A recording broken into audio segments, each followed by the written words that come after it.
Oh baby,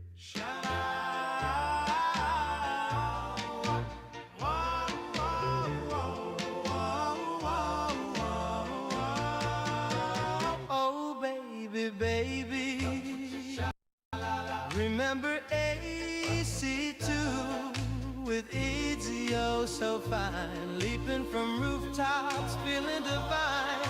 Assassins in Italy stealing the show, but now the series it's sinking so low.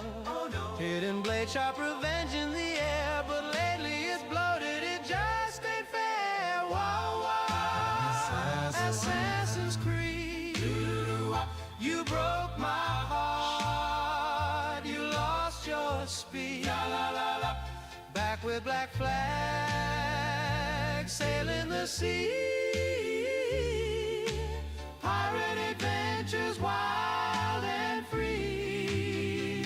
Ooh. But now it's grindy, fetch quest galore, microtransactions knocking at the door. What happened to you, my stealthy delight? You're gletty and bloated, it just ain't right. Shaboom, shaboom. Black flag at shanties, cannons a blast, boarding them ships, having a blast. Edward Kenway with swagger so grand, but Valhalla's endless like quicksand. Origins was fresh with pyramids high, but Odyssey's map is bigger than the sky. Funny how heroes now chat all day long, dialogue wheel spinning where the plot go wrong. Wow, wow, wow. Assassin's Creed, you broke my heart, you lost your speed. Back with black flag, sailing the sea. Pirate adventures, wild and free. Who remember the brotherhood, tight as can be? Now it's RPG stats, level up a tree. Funny, I sync two viewpoints, but fall through the floor. Ubisoft, baby, what you doing this for? Tell me why, tell me why, tell me why. Ezio's charm cutters fight in the snow, but modern day plot, it's a no-show, no-go. Wow, wow, wow. Assassin's Creed, fading away to come back to me. Like the good old days. Black flag and AC2, forever my boo, but the new ones, honey, they're making me blue.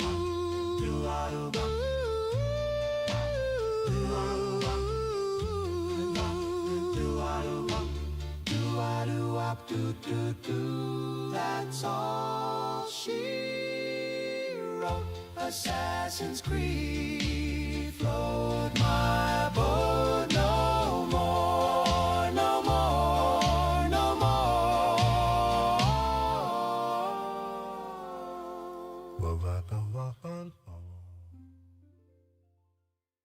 I'm vibing.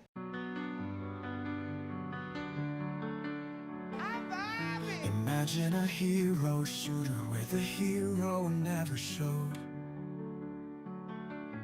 Imagine a game with a player base that just refused to grow.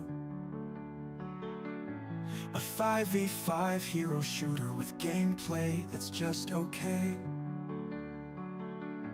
and characters that remind me of Tupperware and white bread. No, I'm not talking about Overwatch. Please stop bringing up Overwatch. This game is not Overwatch, it's actually something else. Imagine a game with a story that no one watches. A game that costs $40 that Sony totally botches. It has all my favorite characters, like Lemmy, Dawn, and Craig. At least, I think that's what their names are. I never bothered to check. Concord like the grave, your legacy is safe. as a game that no one played, and a price that no one paid. Boop-a-doop-ba, dee-ba-doop-da, scoop-a-boop-ba, beep-beep-beep-beep-beep, phlegm. Concord was about as good as accidentally peeing on your own leg. Concord, we're here to lay you to rest. We know you tried your best. You copied so much cool stuff just to turn out lame in the end. I'll never forget my favorite moments, like when Hot Sauce Guy jumped. Remember when he jumped? That was really cool. A rat just ran by on my desk, and even the rat didn't want to play Concord, even though I blessed him with the chance. The $40 he could afford, but the rat just stared on in a trance. Rat, rat, rat, rat. Concord's dead. Rat, rat, rat, rat. Concord's dead. The Costco guys made more money than you. They were just on Jimmy Fallon too. Imagine Lennox being on Jimmy Fallon, because I literally can't. The rat on my desk is eating all my Cheerios and grapes, and also Concord is dead. Concord, like the grave, your legacy is safe as a game that no one played, and a price that no one paid. Rat-a-tat-a-beep-a-dap, boop. Skim, milk, the rat fleet, doo-da, doo-da. A guy said he really liked it, and then a bunch of rats ate his face. That's the sound he made when Concord passed away. I wish things turned out different, but either way I'm getting paid.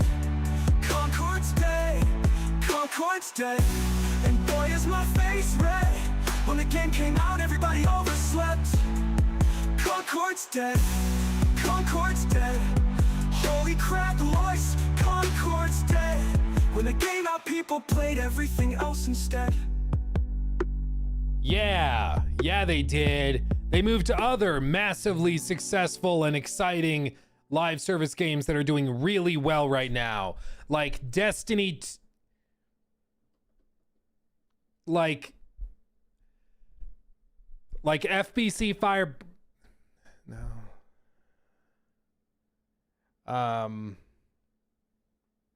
You know what? They went to single player games that are popping off and doing really, really well. They went and they tried playing Saints Row, Dragon Age no. They went somewhere.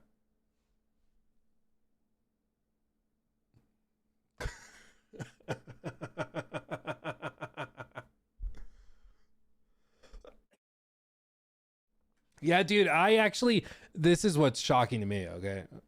My wife, not big into shooters. Like, it's never been her thing. She likes playing Civ. She likes playing RPGs, like the old school Dragon Age, like Origins and stuff. But she even last night, out of nowhere, was like, hey, let's try Arc Raiders. And we played like 3-4 rounds of it. I was like, who are you? What is happening? What is happening? But it's even intrigued her. And honestly, it's really well polished, even down to like just the menus and stuff. It's that little stuff that makes a difference. You know, it really does add up when you have all the little bitty tweaks and quality of life improvements. It really does add up eventually. And yeah, I've been having a good time with it. I don't know what the legs are long term, like 6 months from now. What's it like? I don't know, honestly. But the thing is, like, among live service, there's certain, I mean, we all know this, there's certain types of players, right? Like, there's players that like RPGs, there's players that like strategy games, there's players that like narrative cinematic games, and those players will typically stick to what they like. Sometimes they explore outside their bubble, but typically they find what they like and they stick to what they like. And obviously a lot of them have been falling off of games like Rivals or Destiny. You gotta go somewhere. Oh, thank you, my friend Swaddle. Glad to have you, and thank you for the very generous 10 to you and Mr. NPC character. Very generous. Thank you, guys.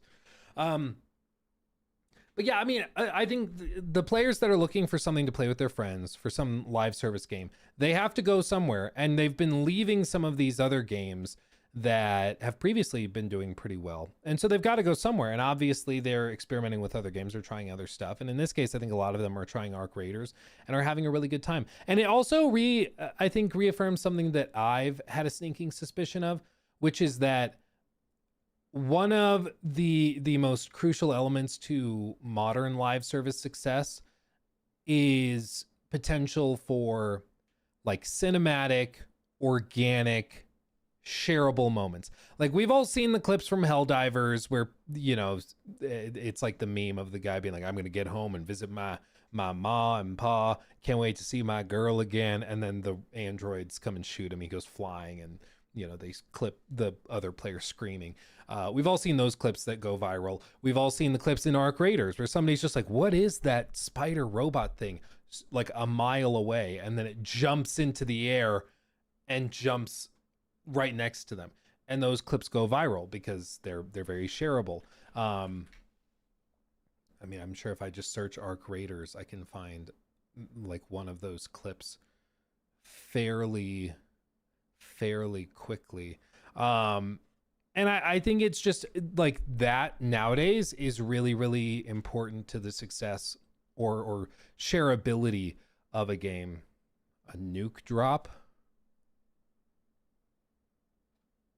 Jesus. Golly. They say the sound design is insane. That's good. That scratches an itch I didn't know I even had. Wow, that's good. Just take it in one more time.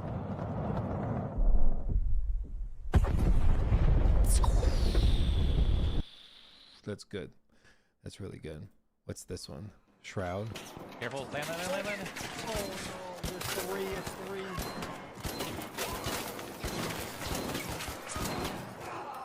Two dead. I think they're all dead. All dead. Okay. Yeah, I got a defib. Yep. Yeah. Holy shit, I just fucking owned those guys. My bad. You're nuts. You're nuts. Holy fuck. Oh my god. See, this is when it pops off and it's really fun. I will say, last night we had a match, and matching with randoms is so hit or miss. Higher level maps and stuff, it's not as big of a problem because people know what they're doing. But like in those early maps, it's so common to get matched with somebody who just runs off in the distance, gets downed, and then is like complaining that you're not next to them and rezzing them. And it's like, bro, chill. Or it's vice versa, where you get downed and they just run off and don't do anything, you know? Burnt peanut clips got me laughing my ass off in this game. Oh, I think I've seen some of those too. There's also just like so much potential. Oh, look, like this one. What's this? First Arc Raiders team I've seen take down the Queen just 30 hours after the game launched.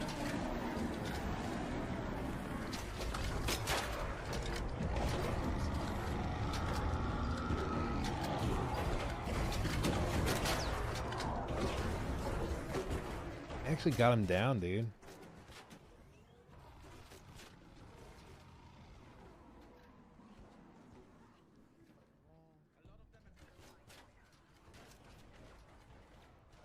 I think obviously there's a lot of value in PlayStation Plus. It's a very different offering than Game Pass because Game Pass is trying to basically be like Netflix, whereas that's crazy they got him down, and he's just like so monotone with it.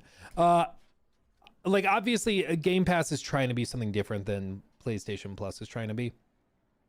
PlayStation Plus has the advantage of putting some very highly rewarded or awarded games on the service. Some of their games that have won Game of the Year. It's a great value, certainly, if you haven't played those. The thing is, though, like Game Pass still has value to somebody like me because there's so many new games constantly dropping on it day one. But somebody like me who's already played all of those big Sony exclusives and narrative games, there's not as much incentive to go with PlayStation Plus. Obviously they have other games, third-party games and stuff that they partner with, but it's just trying to appeal to a very different type of consumer. I think PlayStation Plus is a fantastic value. For example, if you have never owned a PlayStation before and you want to get caught up on their library, it's a fantastic way to do that. You sign up for the service, they've got a ton of stuff included. And I think that's mainly what it's for. It's for like new converts, which helps a lot, and people who haven't ever experienced those games. But if you're somebody that is pretty active and pretty involved in modern releases and like the big AAA stuff, you've probably already played everything by the time they add it to the service. So they're just different. As for Game Pass, I mean, the fact that you can get so many big games launching day one is really cool. That is genuinely really, really cool. But you know, it's also just the prices keep hiking too, so it's gonna be it's just a different animal. So I don't know, they both have strengths and weaknesses, but they ultimately are trying to appeal to different people. So you know, what will be really good for one person will not necessarily be good for the other. Let's see. Wet Specimen, what a name. Thank you for 6 months of membership. Joaquim, 33 months. Booyah. Thank you for that. And then DG, thank you for 6 months as well. Hi, Mr. Stevens. Off topic. Thoughts on buying a used Steam Deck OLED at this point in time? Keep up the great content. I mean, I'd say, especially if you get a good deal on it and it's in good condition, go for it. The Steam Deck, I had it like at launch, and it was like pretty rough around the edges in terms of software. And so I started using an ROG Ally instead, which is also great. But then I went back and I tried the Steam Deck again after a big break of, I don't even know how long, but after a long break. And dude, the improvements they've made on the software side, night and day. The Steam Deck now is much closer to your standard like console experience than it is to a PC experience in a really good way. So I highly recommend you get into it if you have not already, because it's very well done. Very well done. They've made a lot of improvements. Lots. PS Plus also has the same problem that can't raise prices too much since you can't play online games without it. Yeah, well, that's such an interesting thing because that's a holdover from back in the day, when like it was legitimately, I think, a valid requirement to have people on console pay monthly for the internet infrastructure, which hadn't really been built back in like the 360 era. Like they had to spend a lot of money, so they charged you every month to play online. Nowadays, are you really going to tell me that you need like $10 a month from a customer to offer online like, come on, especially on PC, it's all free, it's all included. Like, come on, it's a little gouging. But people have gotten used to it and just kind of become accustomed to it. You know, it's unfortunate. In the case of like the Switch 2 one though is particularly insane because that button, there's like the one button on one of the Joy-Cons which literally doesn't do anything unless you've paid for like the online subscription that gets you the like basically their version of Discord, which is wild. It's wild. But a lot of other like companies are doing the same thing. Did you hear what like I think was it BMW was introducing a subscription service to unlock like heated seats, and there was something else really stupid with it that was also locked behind a paywall where it's like in the car already, but you have to pay extra for it. It was like insane. Absolutely insane. But that's what a lot of companies are trying now, is they're just trying to get recurrent revenue, and they're going to charge you like that. You know, what are you going to do? PSN was free until PS4. Well, and for these companies, they got to just have so much freaking money coming in with it, and people are kind of used to it. Like that's the thing. Once the customers are used to spending money every month on something, it just is what it is. It's like if you've ever seen those Caleb Hammer financial audit episodes, you'll hear people say like they have literally no money, but they say, well, I need my Netflix subscription. I need my Spotify because I listen to music all the time. It's become like a necessity to them. And that's the dream of all these companies, is for their subscription to become a necessity to you, for your like, for their $10-$20 a month to become just part of your budget. That's what they hope. Apple's going to put ads in Maps next. Dude, Apple literally has seen no revenue growth in like 4 years. It's insane. Like Apple at this point, like Tim Cook might be Tim Cooked, like for real, because he has officially run out of ideas they tried to do like the Vision Pro thing, which was like a total flop. And then they tried to do the iPhone Air, which apparently they had to slash production to like 10% of what they initially thought they would be making. Like, so they thought they'd be making 10 iPhone Airs. They had to cut it down to 1 because so few people are interested in just a skinny iPhone that's worse in every way. Like Tim Cook is like, they literally are running up against a brick wall right now. And I pretty clearly he's not the guy to fix it. Like they've milked all the customers as dry as you possibly can. At the same time that Samsung is releasing like tri-fold phones, and actually the folding phones have started to break into the mainstream now. It's like kind of crazy. It's wild. I get so many questions about my Z Fold 7. People asking me like, what is that? How do I, what do you think of it? I've been looking at it. I think that could be really cool. Like I get so many questions about this, just even when I'm out, like standing in line like at Qdoba, looking at X or something, waiting in line, and people asking about it and asking if they can see it and see what it's like. Cause they saw a commercial and they thought it looked cool and they're thinking of getting one. Like that's just a big difference. Anyway, bring back the iPod, dude.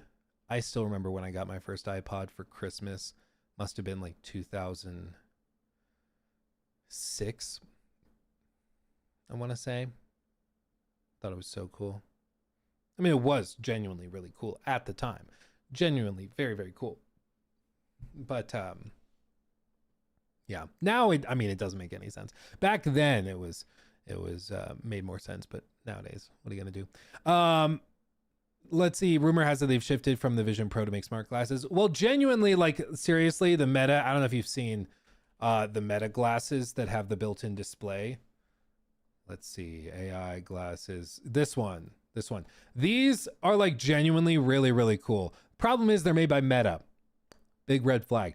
But like they literally have a display built in to the right eye, so you can technically like see messages come in. You can change the song that's playing. You could see a map literally in your field of view pointing you which street to turn on when you're walking around the city.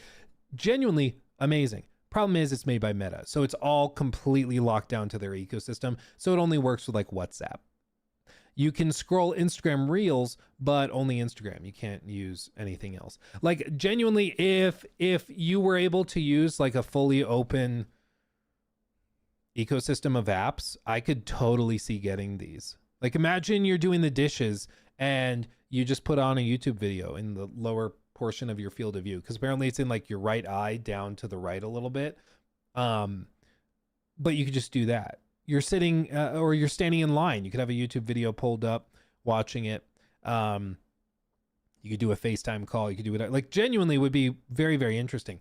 But because it's all locked to Meta's ecosystem, it just doesn't really make sense. I did not have these. No, I have these, which I used in like Prague when walking around, because it was really useful for filming stuff. So you're like walking around in all sorts of different environments, but you can just press a button on the side of the temple and then it'll film a POV video of whatever you're doing. And it was so useful for just like exploring the city and not needing to have your camera out, because if you're like walking through the beautiful cathedral and you want a picture, you just take the picture. It was like very freeing in a lot of ways. And also it has some other really cool tools where it's like, hey, what's this statue? You can just hold down the button or say like, hey Meta, what's this statue? And it'll look at what is in your field of view, do whatever AI image search, and then tell you what the statue is. It's like genuinely very, very cool, but you know, it's still locked down to Meta. So it's, you know, how cool can it be?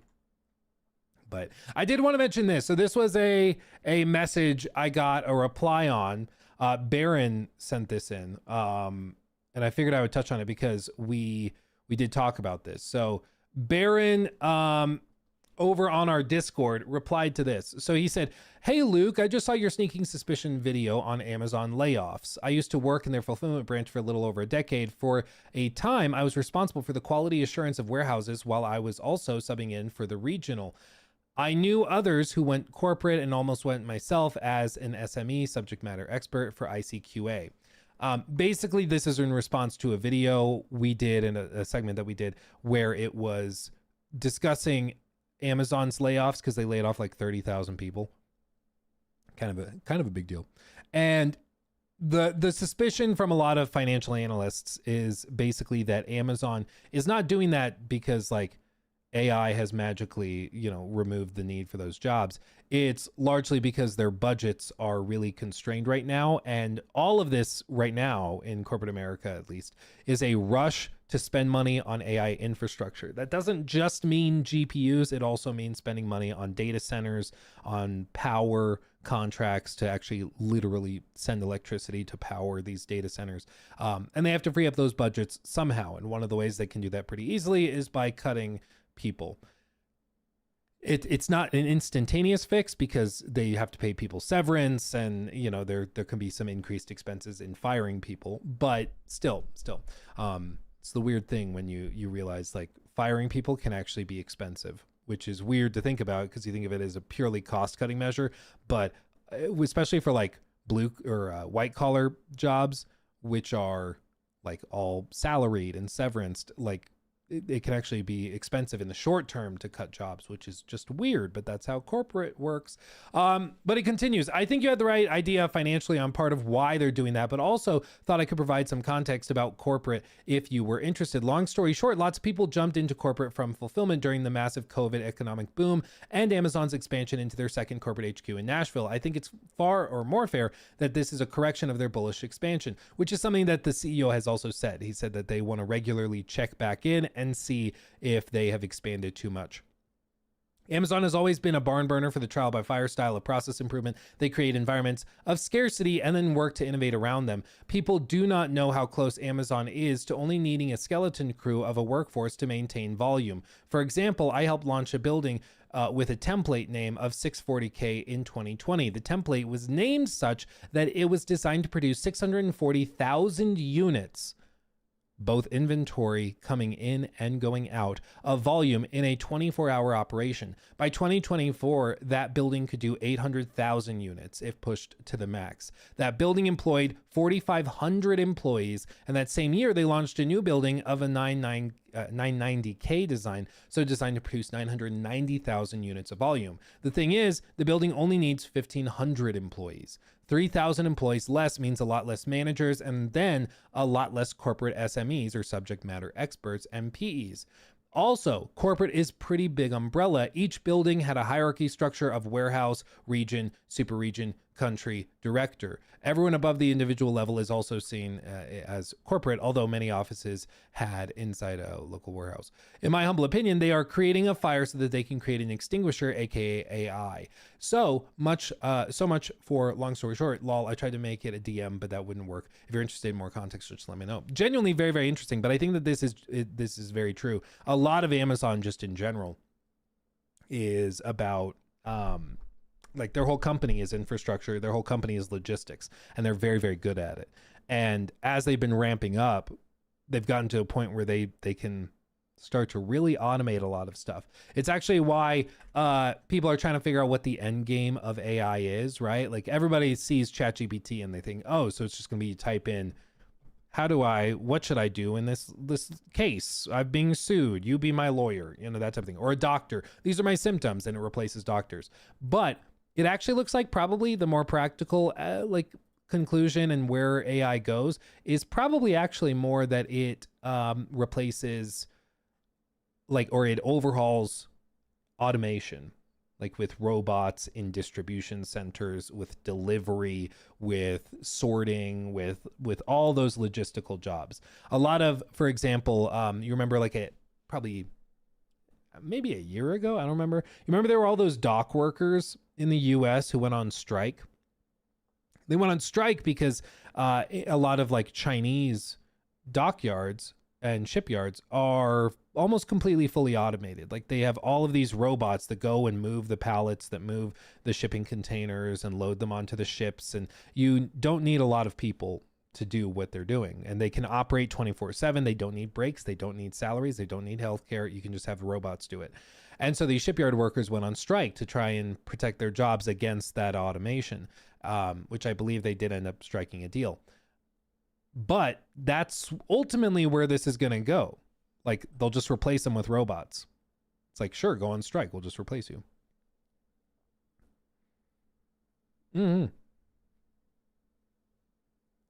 Sabotage. I almost did the same, but love it. Well, yeah, Outer Worlds 2 genuinely, like, I guess we can touch on this real quick. Let me pull this up. Outer Worlds 2. So I've also been playing Outer Worlds 2. Genuinely. Is there a bird playing? Oh, I see what it's doing. Okay, I was like, what is that? A video started auto playing. I heard birds tweeting and I was like, what is going on? So Outer Worlds 2. It's age restricted. That's funny. The video is age restricted. Outer Worlds 2, genuinely, I've been playing it. It is genuinely a, I think, pretty good game. Even at times, very good. Some people have critiqued it, saying that it feels just like an obligatory sequel, that it doesn't feel super inspired. And I can see where they're coming from. But overall, I think they did a great job with it. I think it is a massive improvement over the original game in almost every way. I still have frustrations with the companions. A lot of people have brought that up. And so I'm far from the only one who's been frustrated by it. But I do feel as though the writing and the presentation of companions is significantly worse than some of like Obsidian's old games. It doesn't mean the game isn't worth playing, but it is a weakness I've noticed. A lot of modern RPGs have struggled with companions for some reason.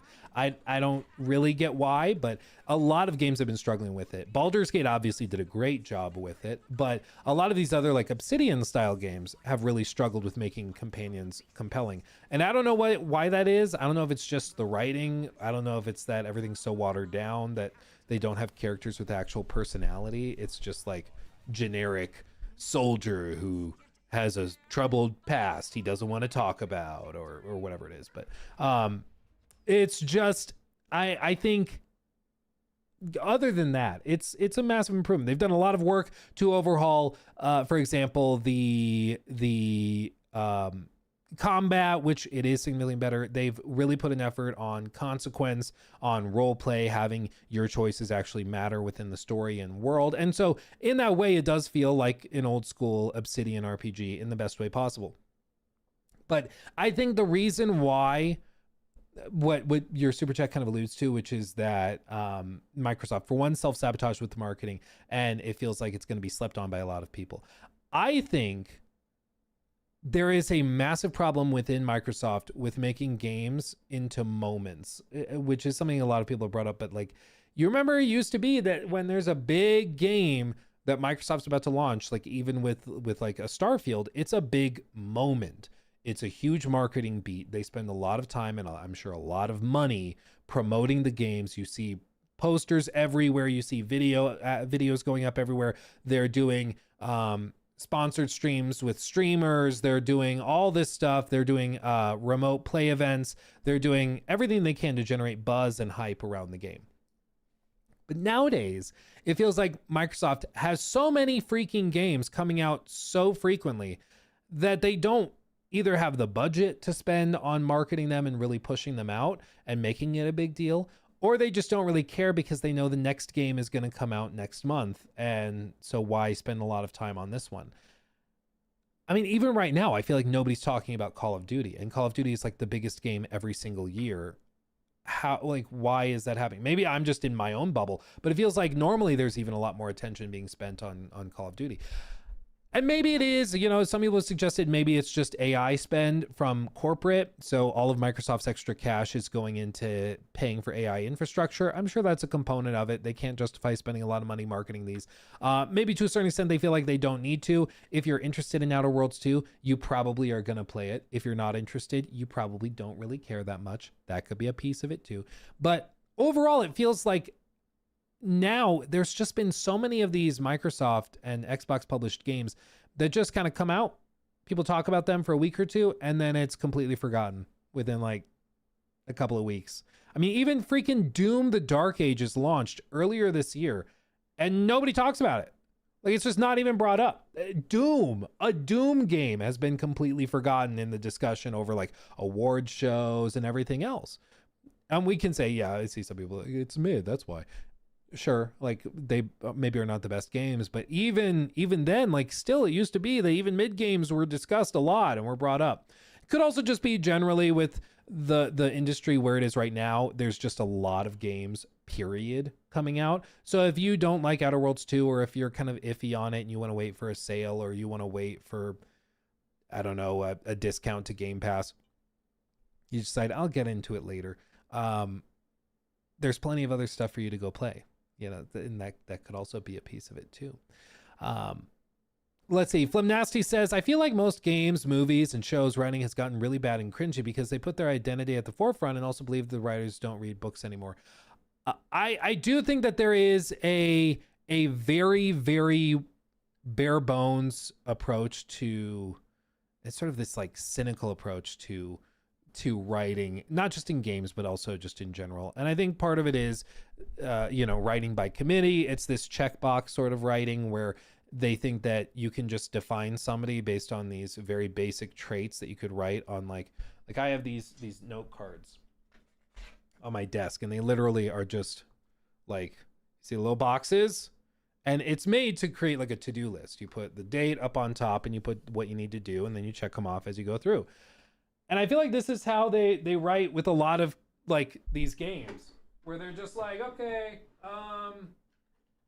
this guy is a soldier. He's sad.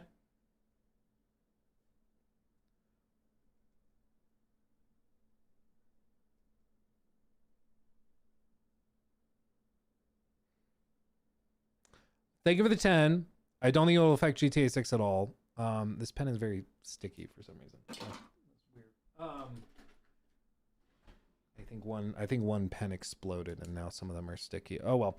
I don't think it'll affect GTA 6. They said those 30 people were fired for gross misconduct. I don't know what that means. Could mean a lot of different things. It could mean that they were stealing. It could mean that they were taking 2-hour lunches, but only logging it as 1 hour, so they were effectively stealing from the company. Who knows? I don't know. But when you have a company that has like 1,000, 2,000 employees, going through 30 of them over the course of a year is not actually that crazy.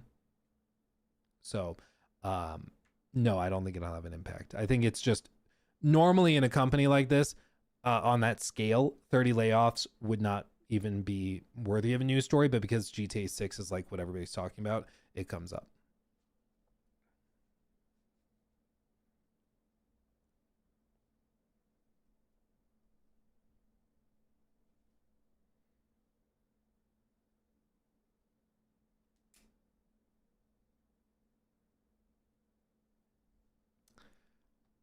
I would have laughed at him.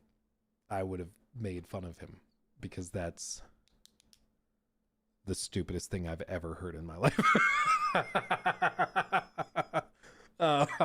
Yeah, dude, they're actually delaying GTA 6 until after GTA 7. Yeah, they had to. Oh, did the TTS not play for you guys? Hold on, I think I know what it's doing. Hold on. There we go. Okay, it should be working. Sorry, I saw some people commenting and asking, maybe Luke can hear it. I was like, what are they talking about? Now I see. Okay, it's unmuted. It should play now. Sorry, that must have been weird for you guys, just sitting there watching me in silence. That's funny. Sorry, my bad. Professional streamer here. But no, what I think happens with a lot of the writing is literally they just write down, he's a soldier, he's sad, he's misunderstood, he's quirky. And that's the character for all of them. Like they literally will then go, okay, now the next character. It's a girl. She's quirky. She's misunderstood. She's badass, whatever that means. and she slays. Boom. That's our character. Like, and there's no more depth, there's no more complexity. Like, I even just, you remember freaking hold on, New Vegas, Cass, you remember Cass? Classic Cass, Rose of Sharon Cassidy, also known as Cass or Risky Rose, is the owner of the Cassidy Caravans trading outfit in New California. This is the backstory, okay? This is like such a difference, okay? I'm just gonna describe this. Cass was born circa 2244 as the daughter of John Cassidy and an unnamed tribal woman from the territories east of the Colorado River, where John met her on his travels after parting ways with the Chosen One sometime between the destruction of the Enclave oil rig in early 2242 and Caesar's Legion rising to power and assimilating the tribes. John convinced his wife to settle down after a lifetime of traveling the wasteland in order to raise their child. However, one day her father decided to travel once more and left for the east, never seen by his wife and daughter again, and leaving young Cass for her mother to raise alone. Despite the negative impact of John's actions in walking out on his adolescent daughter, an adult Cass expresses holding no animosity over decisions, firmly believes her father was not the kind of man to abandon his family on a whim. She was too young to understand why her dad left when he did, and by the time her mother died due to an unspecified illness sometime between 2257 and 2261, still holding on to the hope that her husband would return, she was an unruly teenager incapable of listening. And they break down all of this stuff. Look at all this breakdown of her backstory, personality, background with the Caesar's Legion, the NCR, everything. And then can you tell me any amount of depth tied to like any of the companions that you've seen in some of these other modern RPGs? Like there's just, and bear in mind, this whole game was put together in 18 months. Okay. If anybody had an excuse to cut corners, it was them with this game, but they didn't. They didn't. All the characters had this level of depth and complexity to them, and it was awesome. It was genuinely awesome, and you just don't typically see that. It's just not really a thing, and it's too bad. It's too freaking bad, because I think companions are one of those things that can really carry an RPG and make it feel justified. It can push you to play that extra 20, 30 hours just to see how their story ends, you know, and like, I want to see how Judy's story ends in Cyberpunk. I want to see where that goes. I want to explore that. And if you don't have compelling writing, it just falls flat, you know? I find Luke's obsession with the word slay disturbing. Zoob, that super chat did not slay. That did not slay. That's a problem. Thank you for the super chat. HL0, thank you for the 3 months. Thank you. Appreciate you. And okay. Yeah, L Slay indeed. No, I overall, I really have been liking Outer Worlds 2. I just noticed again a frustration with the companions and writing in that regard. But I'm very interested to see how it finishes. I'm doing some other stuff at the same time because we have a number of videos in the works for the middle of this month. And so I've gotten some games and things that I have to play through as well on the side, but I'm working through Outer Worlds 2 kind of slow and steady. It's been going well. What's wrong with slaying? That's a great question, Loxy. I don't know. Some people are triggered by it. Yeah, I don't know. Okay. Let's talk about this. Talk about this. New segment.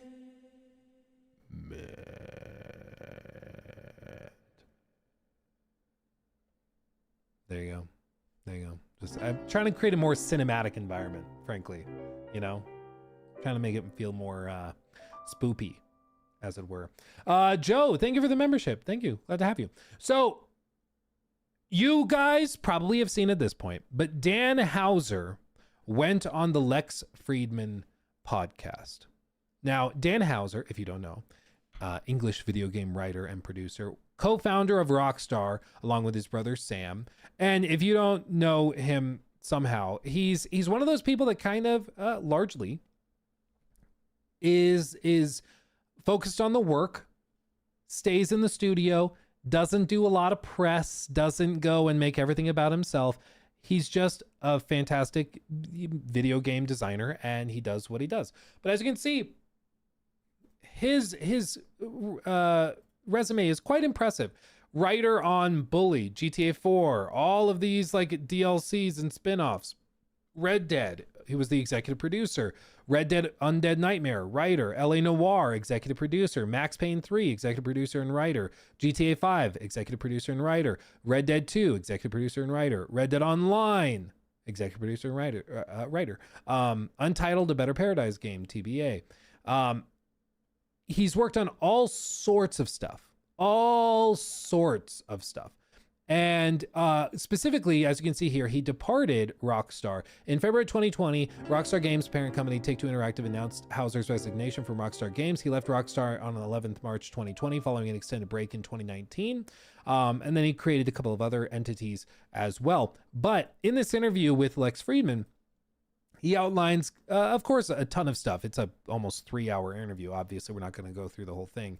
But he outlines a ton of stuff and also discusses some specifics as it regards to, or in regards to Rockstar's culture with the development of GTA 6, also the discussion around the development of Red Dead 2, all sorts of really genuinely interesting tidbits that as of yet have been just in his head. Like, these have not been made public and not been discussed. And it's always fascinating to me because, as with all creative ventures, there's and industries really, there's different types of people. You know, there's some that really like to be the center of attention. There's the people that like to go and do the stage presentation. They like to do the interviews. They like for everybody to talk about how they are the genius behind this game. They love the applause, you know. And then there's other guys that are just here to do the work, and they just go and they do the thing that they do and they're good at. And they kind of stay in the background, stay in the shadows. And that's much more Dan Houser. You know, he's much less Hideo Kojima, much less Todd Howard, and much more Hidetaka Miyazaki. Like, Miyazaki could go on stage at the Game Awards every year. They'd give him an hour. He could just go give a speech rambling about nonsense because he's so accomplished at this point. But he doesn't, because that's not his thing. He's a game designer. That's not what he wants to do.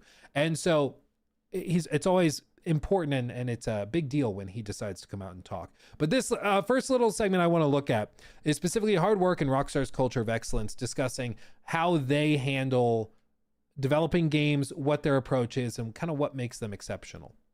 One of the most upvoted questions on Reddit about GTA 5 from a fan. GTA 5 is my favorite game ever made. Shout I out spent Game over Roll. 1,000 hours in the world of GTA 5 and GTA Online.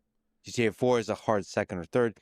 It never ceases to impress me. When you lead a team of over 1,000 people to make a masterpiece like GTA 5 or Red Dead Redemption 2, how do you ensure that the bar of perfection is always met? How is that even possible? We know the answer isn't money, because there's other studios with a lot of money and they are 2 decades behind Rockstar. So what does it take to create these worlds, to create these incredibly compelling games? Great question. It's a question I think everybody in the industry is wondering. How is it that they can put out Red Dead 2, and Red Dead 2, if it launched today, would still be considered cutting edge, incredibly beautiful in terms of presentation? It would be, I mean, it's just fantastic. Just fantastic. Sorry, I gotta fix this. There we go. It's a good question, and a lot of people have wondered that. I've also been wondering why the hell you would use this type of keyboard willingly. This is like one of those ergonomic, like, space keyboards. I feel like this keyboard you just use to, like, make people ask you about it. Like, what the hell is this? What are we doing? Sorry. Anyway. I think That's a cult. I mean, certainly when I was at Rockstar, I was a worker amongst workers. You know, the culture was one of excellence and tried to provide creative clarity and people just, you know, and also an ambition to make. I think we thought GTA 3 could be really popular, but really popular to us meant, quite honestly, it's going to sell 2 or 3 million copies. And we thought we were making something pretty innovative.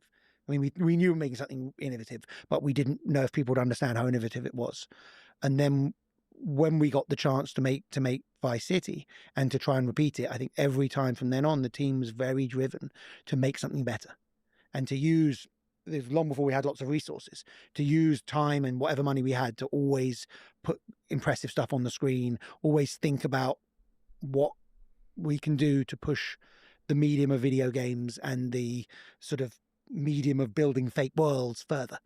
And that was always, you know, it was, you know, both clarity of here's what we're trying to do, here's what the tone of the game is going to be, here's how features will fit into that, and so why these features would work and these features wouldn't work. Because fundamentally, by 2002, you could put pretty much any feature into a game you wanted.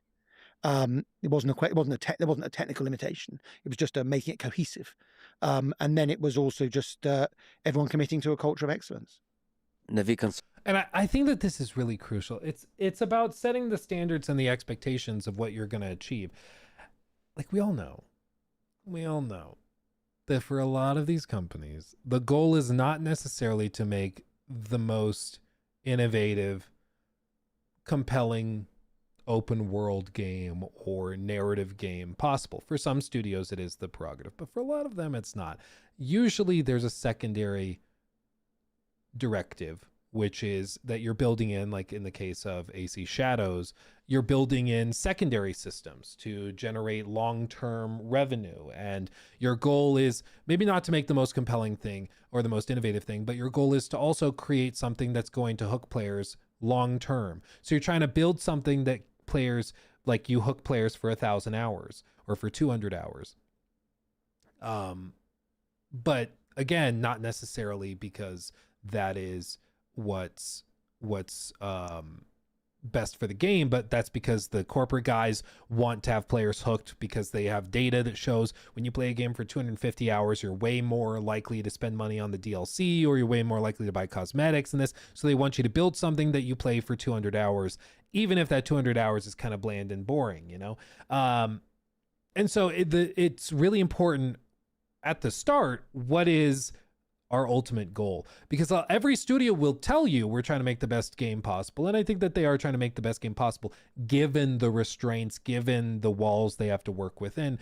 But with most companies, there's secondary and third level, fourth level requirements and expectations and demands from the higher ups that you also have to meet and fulfill. And it's been one of the points of concern with the post GTA Online era of Rockstar. People forget, but in the lead up to Red Dead Redemption 2, there was a lot of skepticism, specifically around like monetization and presentation, and whether or not they would actually be able to live up to expectations to take up the gameplay experience up a level. Like, but there was the concern that they would just turn it into GTA Online, that they would just turn this whole thing into an online game where it's all live service and it's all about instead of shark cards, you buy the gold bars, even in the single player game.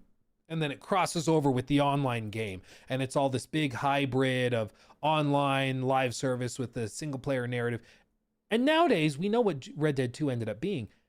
So, of course, that seems like, of course, they didn't do that. But at the time, we didn't know that. The concern was that Take-Two was going to start to put that secondary demand onto them to not just make the most innovative game, not just make the most compelling open world game the world had probably ever seen at that point. But rather that they would put secondary demands on that you need to also make players play it for 500 hours. You need to also add in dynamic, constantly changing open world activity so that players get hooked on and play all the time.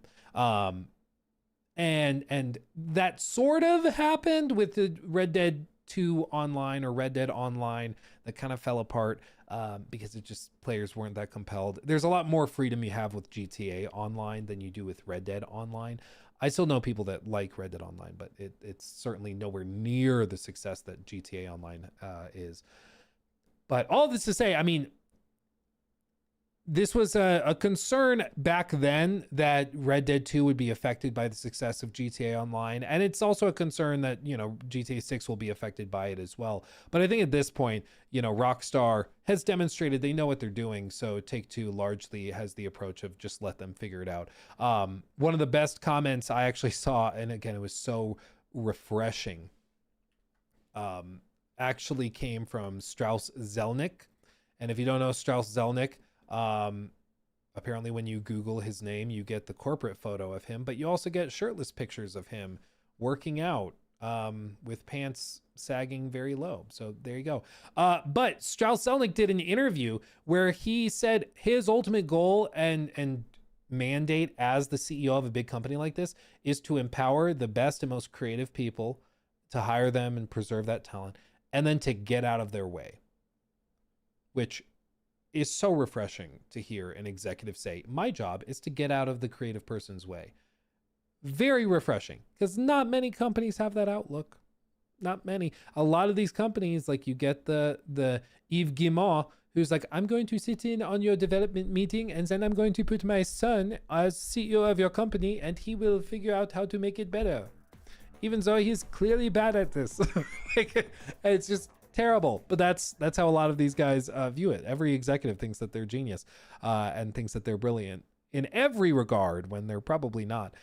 But at Take-Two, the parent company of Rockstar, their approach is more to just get out of their way. And I find that very refreshing.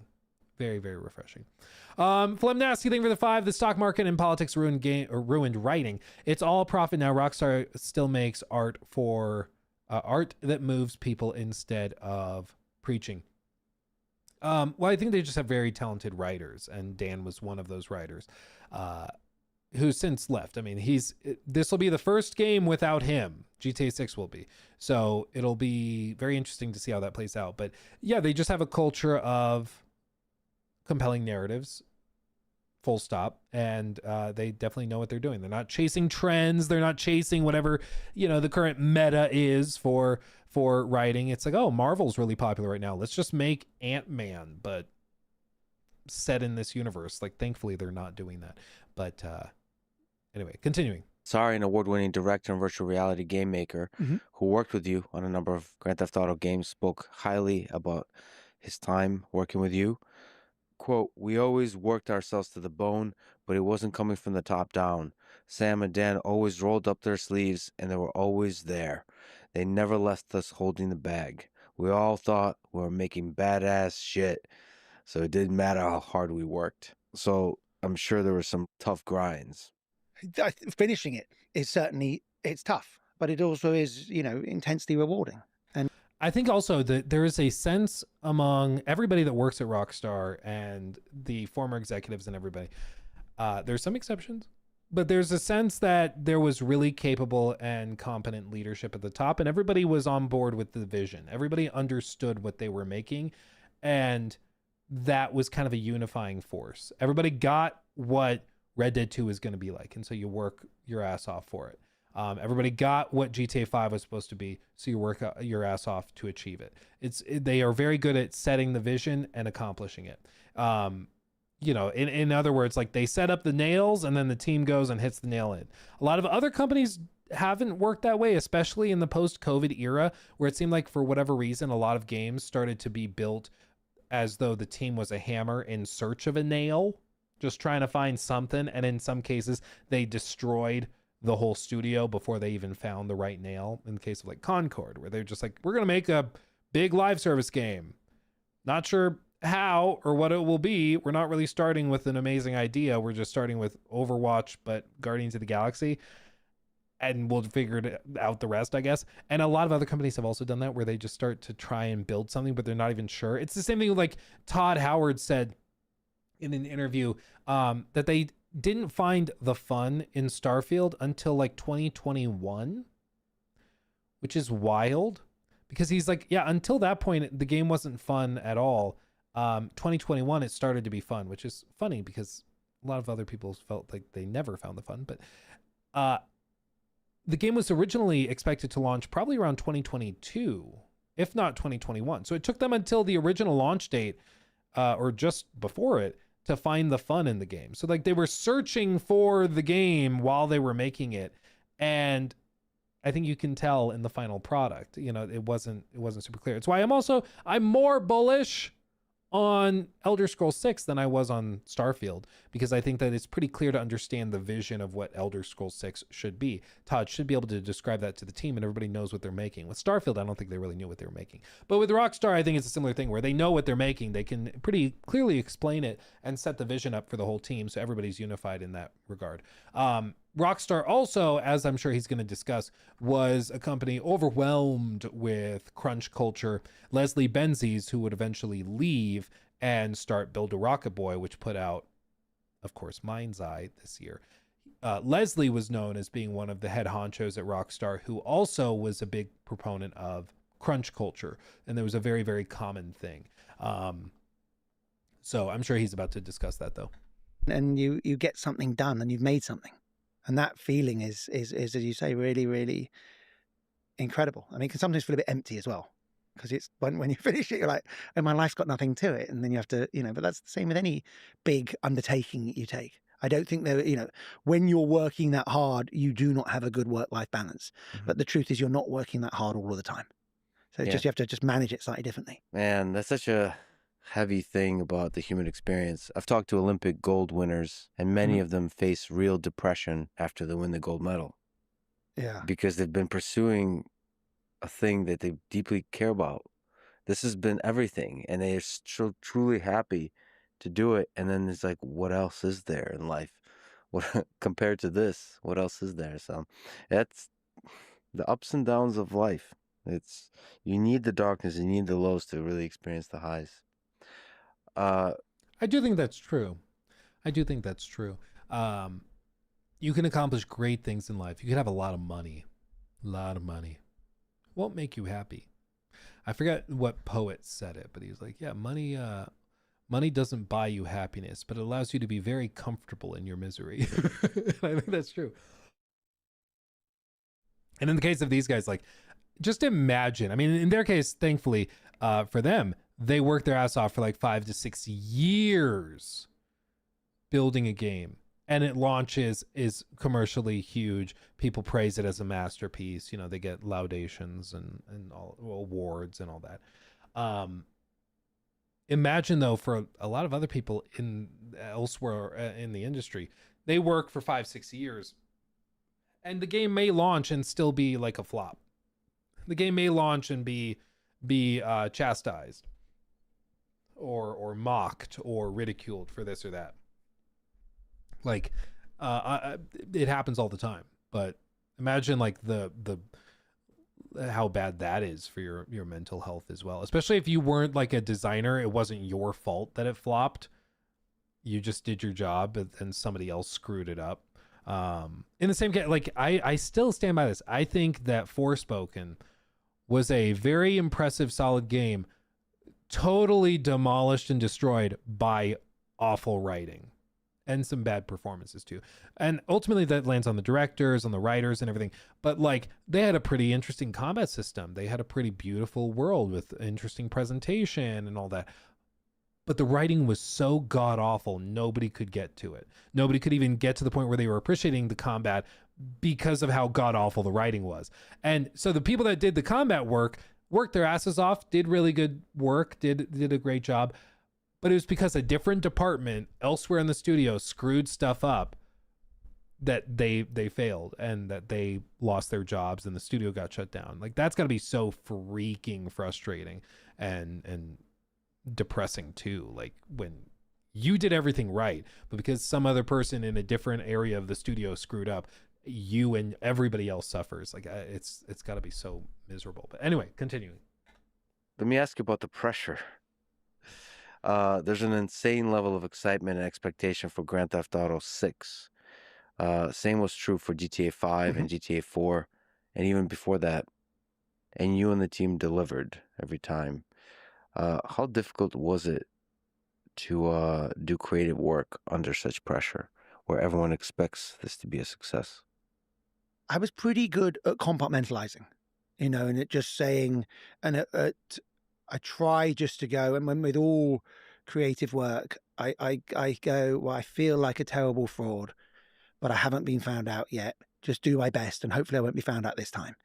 And just if I can go, I tried hard with the work. I tried to do it with integrity. I tried not to copy someone else. Probably done all of the above. Try to bring something new to it, and we as a group made something we are proud of. Then that's enough. You can't, if you don't want to go insane, or if I didn't want to go insane, I couldn't sit there and worry about financial results. If we made something great and it didn't sell, that would have to be okay.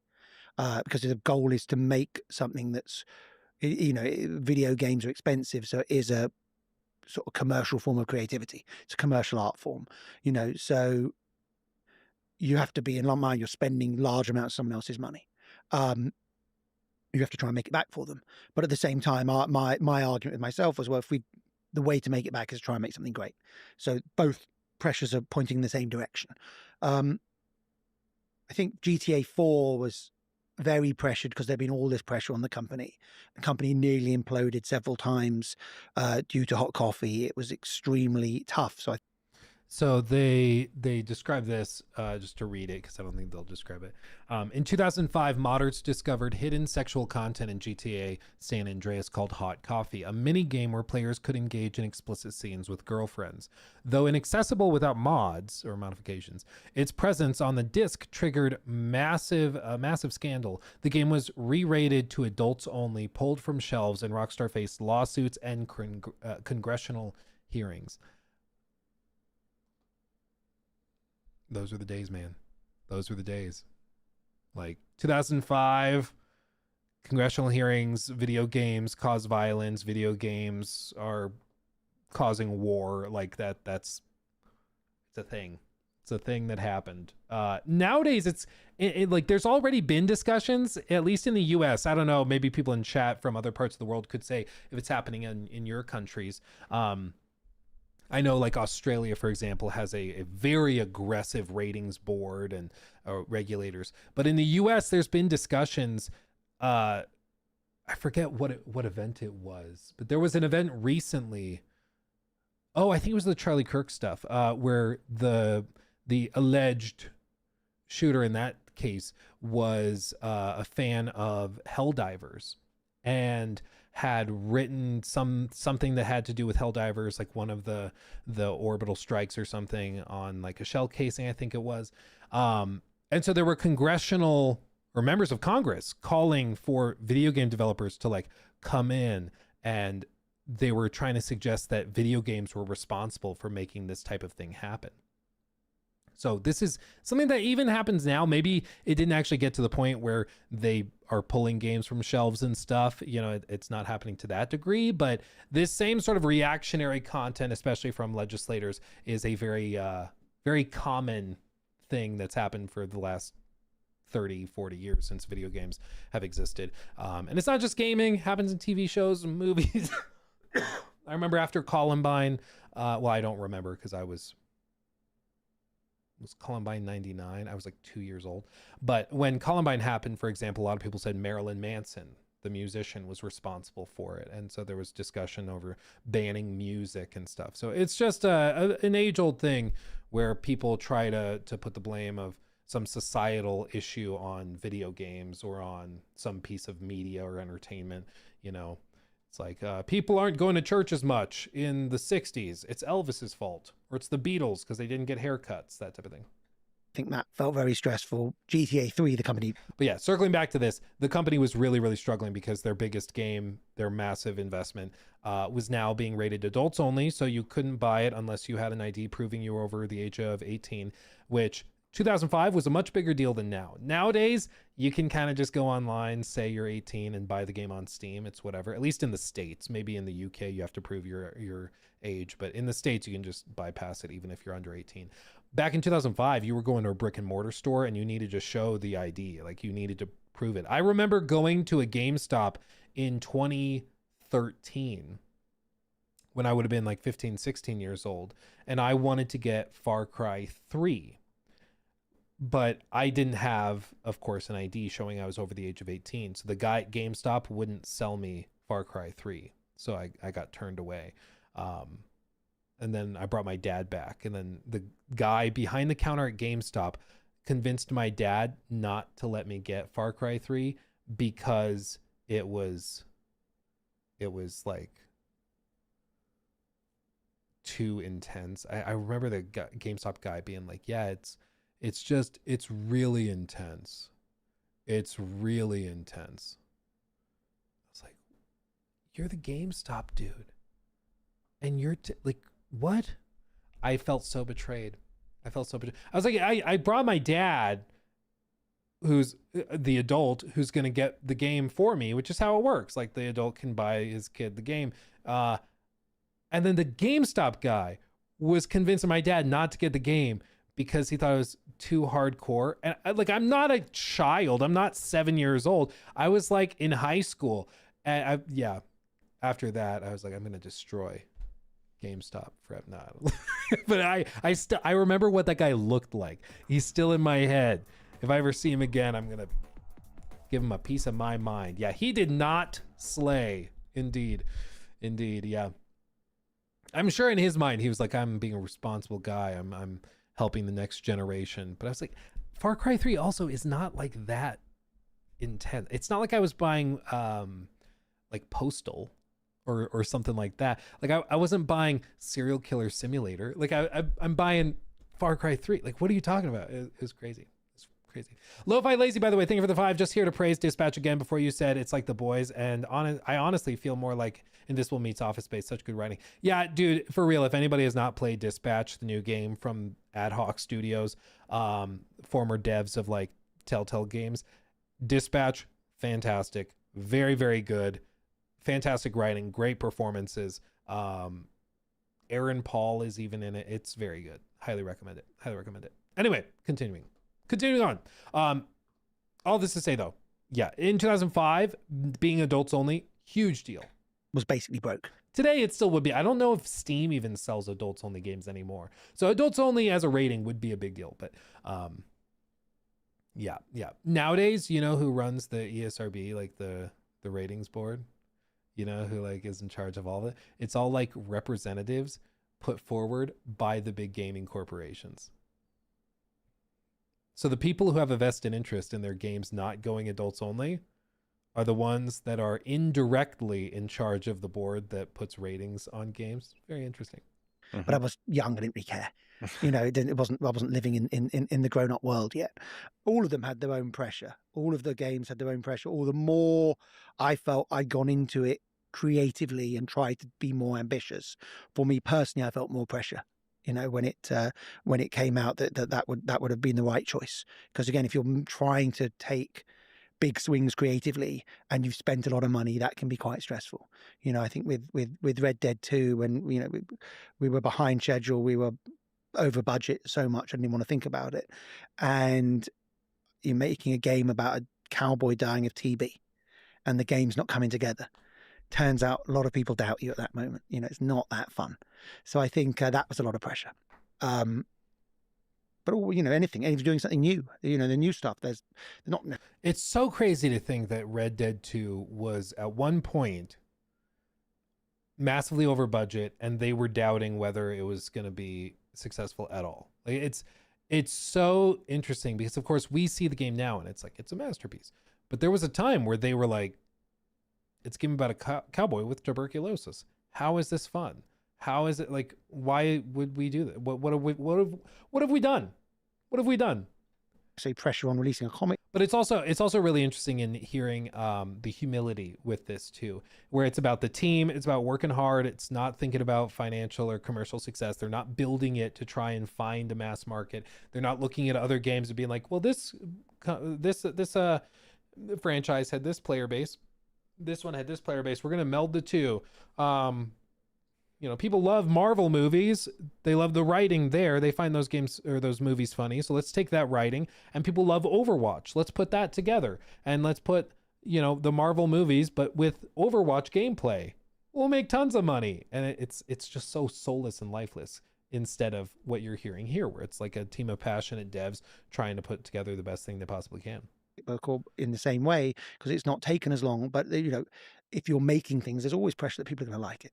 why do you think there was so much excitement about GTA 4, GTA 5, and now GTA 6?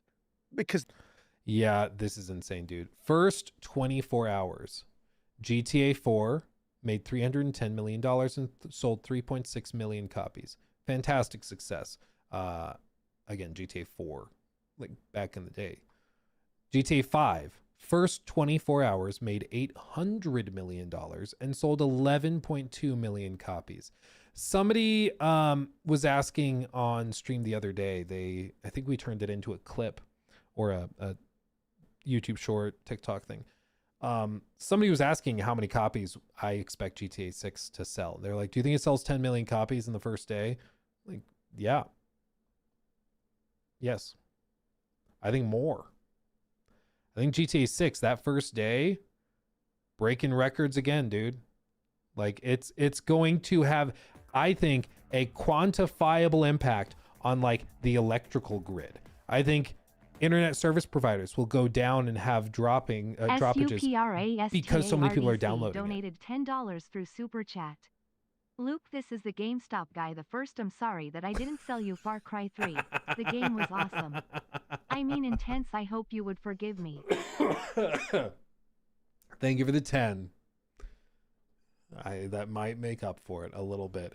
But dude, it would be so freaking funny if that guy actually ended up being like a viewer or something, and it's like, oh my god, I remember this young looking weird kid with a big nose that came in with his dad and wanted Far Cry 3, and I convinced him not to get it. That would be so freaking funny. That'd be so freaking funny if he was actually a fan. What happened is, at least in my town, there were like 3 or 4 GameStops, and like 3 of them closed, and there was just one left. And that guy ended up going to that last one. He like moved to 2 different GameStops before going to the final one. And I haven't been in a GameStop in ages, so I don't know if he still works there, but he worked there for years and years and years and years. He was like the manager of it. So yeah, he's probably still around, still plays games, still passionate about gaming and everything. But yeah, if I ever see him,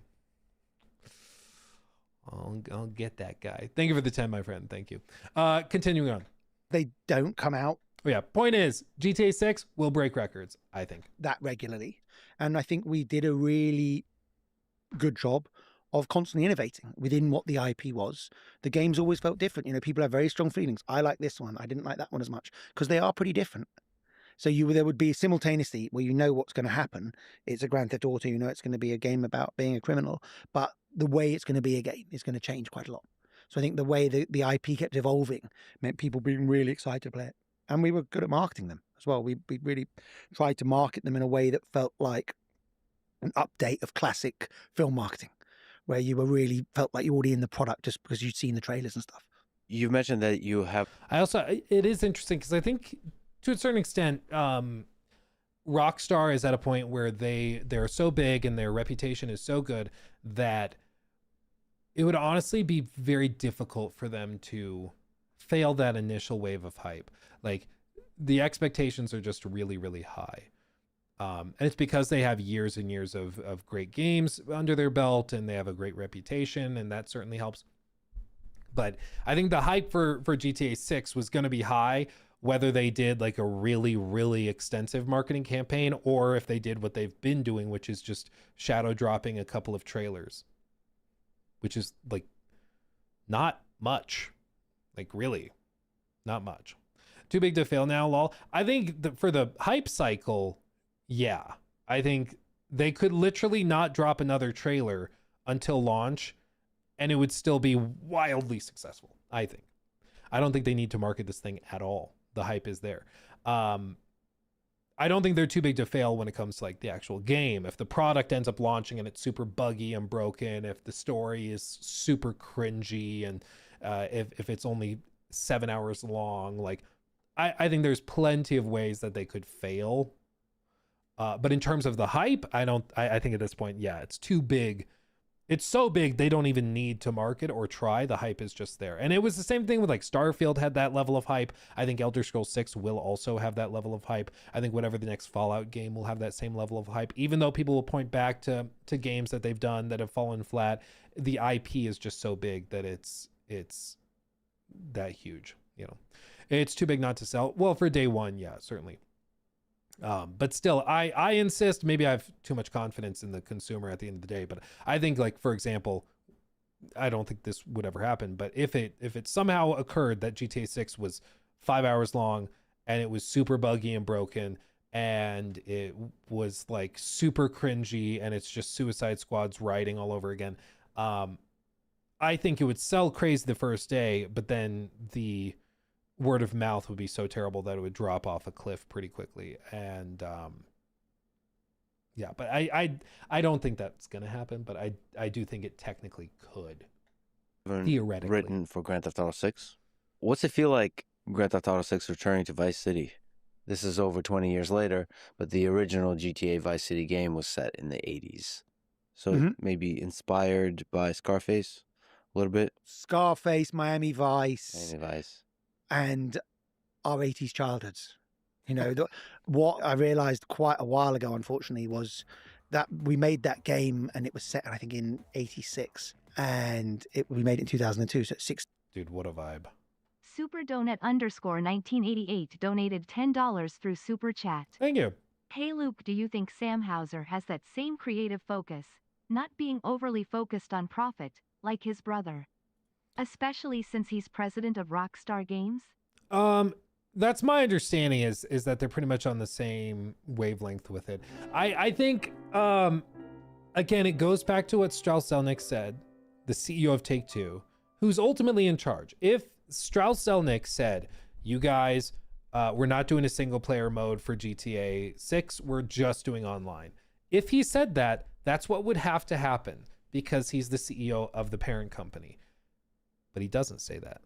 Strauss's approach as the leader of the whole ship has been to trust Rockstar and get out of their way, to support them, empower them, but to trust their process and trust that they know what they're doing and get out of their way. Let them do what they need to do to make the best game possible. And that is what's led them to the amazing success that they've seen, in my opinion. Some might say that it's just been luck. Some might say that it's just been, you know, the scandals which have helped blow up the franchise into mass success. But personally, I think that it's mainly a leadership thing, and it's been a collaborative effort across the whole team. And there really just are not that many examples of massive studios that have all the money they need, not endless money, but all the money they need, and they have leadership that's willing to trust and support them to make the best game they can without those secondary requirements of make it 1,000 hours long, put all this extra DLC into the single player campaign. Like, that's not what they're doing here, which is very good in my opinion. 16 years after, and now it's way past 16 years since Vice City came out. So it was the 80s were not that long ago when we made it. You know, I think Miami is one of the most unique cities in the world. Oh, yeah. Especially if you're thinking about it satirizing American culture. It has this duality of a glossy surface and a dark underworld. It has the influencers, it has the crypto bros, the yachts, bikinis, plastic surgery, sports cars, drugs, cartel cash, luxury, super rich people, and the desperately poor, just the whole of it. Would it be like the perfect city to explore the full cast of characters that are possible, that human nature can generate? I think it's one of them. You know, there's a reason why GTA kept coming back to Miami, New York, Los Angeles. I think they're all very good for exactly what you laid out. You know, you could say move it to any of those and it would work. You know. So yeah, there's a melting pot aspect to New York also, right? Yeah, a melting pot aspect to LA. You know, there's glitz, glamour, underbelly, immigrants. You know, enormous wealth in all of them. I think those are what I think are really fun for any, not even just for GTA, but for anything where you want a kind of slice of life, almost like a sort of psychotic version of a Dickens book. You know, this big slice of life. He did it with London. You know, this psychotic. Yeah, it was the best of times, it was the worst of times. It was the age of wisdom, it was the age of foolishness. It was the epoch of belief, it was the epoch of incredulity. It was the season of light, it was the season of darkness. It was the spring of hope, it was the winter of despair. I do love A Tale of Two Cities. It's freaking fantastic. Do I actually have... It might be upstairs. It might be on my bedroom bookshelf. But yeah, actually, I got a new copy of Tale of Two Cities, actually, because I love it so much. Anyway, it's I do think that this is one thing that is going to be fascinating to see. GTA has always been sort of a broader critique and commentary on and satirization of American culture. And you know, if you go back and you play the campaign of GTA 5, it's very much a product of its time, where it was making fun of games or of things like American Idol, for example. You remember, I forget his name, the one dude with the ponytail. You take him to the LA River, basically, and make him take off his pants and dance on video and stuff for humiliating Michael's daughter. And, you know, broader discussions over, they made fun of Facebook with Life Invader and all of that. It was Laszlo, that's it. Fame or shame, yeah, literally. And I think they're going to do the same thing in this game. They're going to make fun of modern American culture. And some people, I think, will interpret that as preaching, which is going to be funny because it's the same thing they've done always. But there's a lot more. I think both. I think there's a lot of people who will take offense to it, who have historically tried to present themselves as being chill and cool with it. But like, they're going to make fun of crypto bros. I have no doubt. They're going to make fun of them, make them seem like incel losers. I think they're going to make fun of, I'm sure, like the college campus snowflake types. I think they're going to make fun of the political elite. I think they'll make fun of the billionaires who are trying to act cool, even though they have nothing in common with the people they're trying to act cool towards. Like, they're going to make fun of everybody because that's what they do. And I would not be surprised if you see some of those types of guys, like the culture warrior types, see something that they've championed get made fun of, and they'll start calling for boycotts and stuff. Just mark my words. Those same guys were trying to call for boycotts of like KCD2, and they were calling for boycotts of Monster Hunter Wilds, not because the game was broken or anything, but literally because like they thought the character designs weren't hot enough or something. Like, it, you just never know. You never know. Okay. Yeah, I would bet you good money there will be an Elon foil representative, whatever, simulacrum in the game. There will be a version of Elon in the game, I think, for sure. But anyway, continuing. Version of these, you know, big, all kinds of characters in a melting pot. Any of these global cities work well for that. Do you know if that was ever consideration to go elsewhere to like a London? We made a little thing in London 26 years ago, GTA London, for the top down for the PS1. That was pretty cute and fun, as the first mission pack ever for PlayStation 1. I think for a full GTA game, we always decided it was there was so much Americana inherent in the IP, it would be really hard to make it work in London or anywhere else. It's the same thing with Fallout. People have asked, like, why not take Fallout to Europe or to Asia or something? And I just think there's just something about the 1950s doo-wop, like, Leave It to Beaver vibe of Fallout. It's just inherent to American culture, and it's the same thing with GTA. Like, I think it's tied there. There's ways to explore it. There's things like he said with small packs, and I think there's spin-off things you could do to kind of visit it and experience it. Of course, Fallout London, the modder package that they experimented with is fun, but in terms of big mainline entries, I'm not sure how well it crosses over. Yeah, fans did, and I thought they did a good job of it too. But I also think it felt just different. It was good, but I still think Fallout London just felt a little bit different. You know, Fallout Scandinavia. That could be interesting. That could be funny.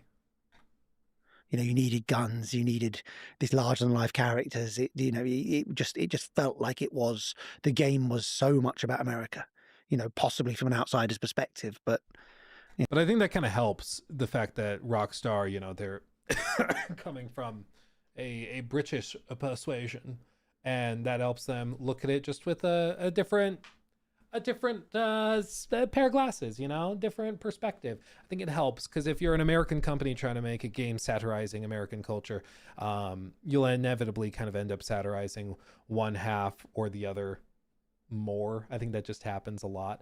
But when you're on the outside, you can just make fun of all of it because it all seems insane. You know, that was so much about what the thing was that it wouldn't really have worked in the same way elsewhere. So you've created, I don't know how many, over 10 Grand Theft Auto games. I think so. I have to ask, is it a little bit bittersweet to say goodbye to the Grand Theft Auto world and having to watch Grand Theft Auto 6 released? Or is it more excitement? What's the feeling? I think it's how would I describe it? Of course, it's all of the above. You know, it's exactly as you know, pleased to be doing other stuff, excited for what we're working on now, super excited. Of course, letting go of something I worked on it one way or another for like 20 odd years, you know, and wrote on the last 10 or 11 that came out, wrote all of them, or, you know, lead writer on all of them, whatever it was. So of course, letting go of that is, you know, is a big change and a lot and sad in a way, because it was, each of the games was a kind of standalone story. It's not quite the same as I think probably it would be in some ways sadder if someone continued on Red Dead because it was a cohesive 2-game arc. That might be more sad to hear someone working on that. But again, that will probably happen too. I don't own the IP. That was the sort of part of the deal. It's a privilege to work on stuff, but you don't necessarily own it. I have to imagine it's kind of exciting though to have worked on that so long from the inside that he'll get to play GTA 6 and just enjoy it. Because when you build something, when you make something, you're kind of in too deep to really appreciate it, you know, because it's like you saw how the sausage was made. So it's not really something you can enjoy in that typical way. But because he's been so involved with it, now he's separated from it and he's on the outside. He'll actually be able to play it and enjoy it just as a fan playing a game, which I'm sure has to be kind of a cool experience. You're done with the game, does it always feel like a goodbye? Like when you're done with Red Dead 2, is like you're saying goodbye to Arthur? Like the characters you created, you're walking away. You kind of are saying goodbye to Arthur in the end of the game, even before the end of the game. Yeah, I think you've got, you know, I've been with them for 7-8 years and you have to kind of let it go or you can't go on to the next one. Yeah. So there's always this thing of okay, that's done. And sometimes people would ask me questions about older games. And certainly when I was in the middle of making new ones in the set, I couldn't really necessarily even remember. I've got a pretty good memory normally because you kind of have to let it go.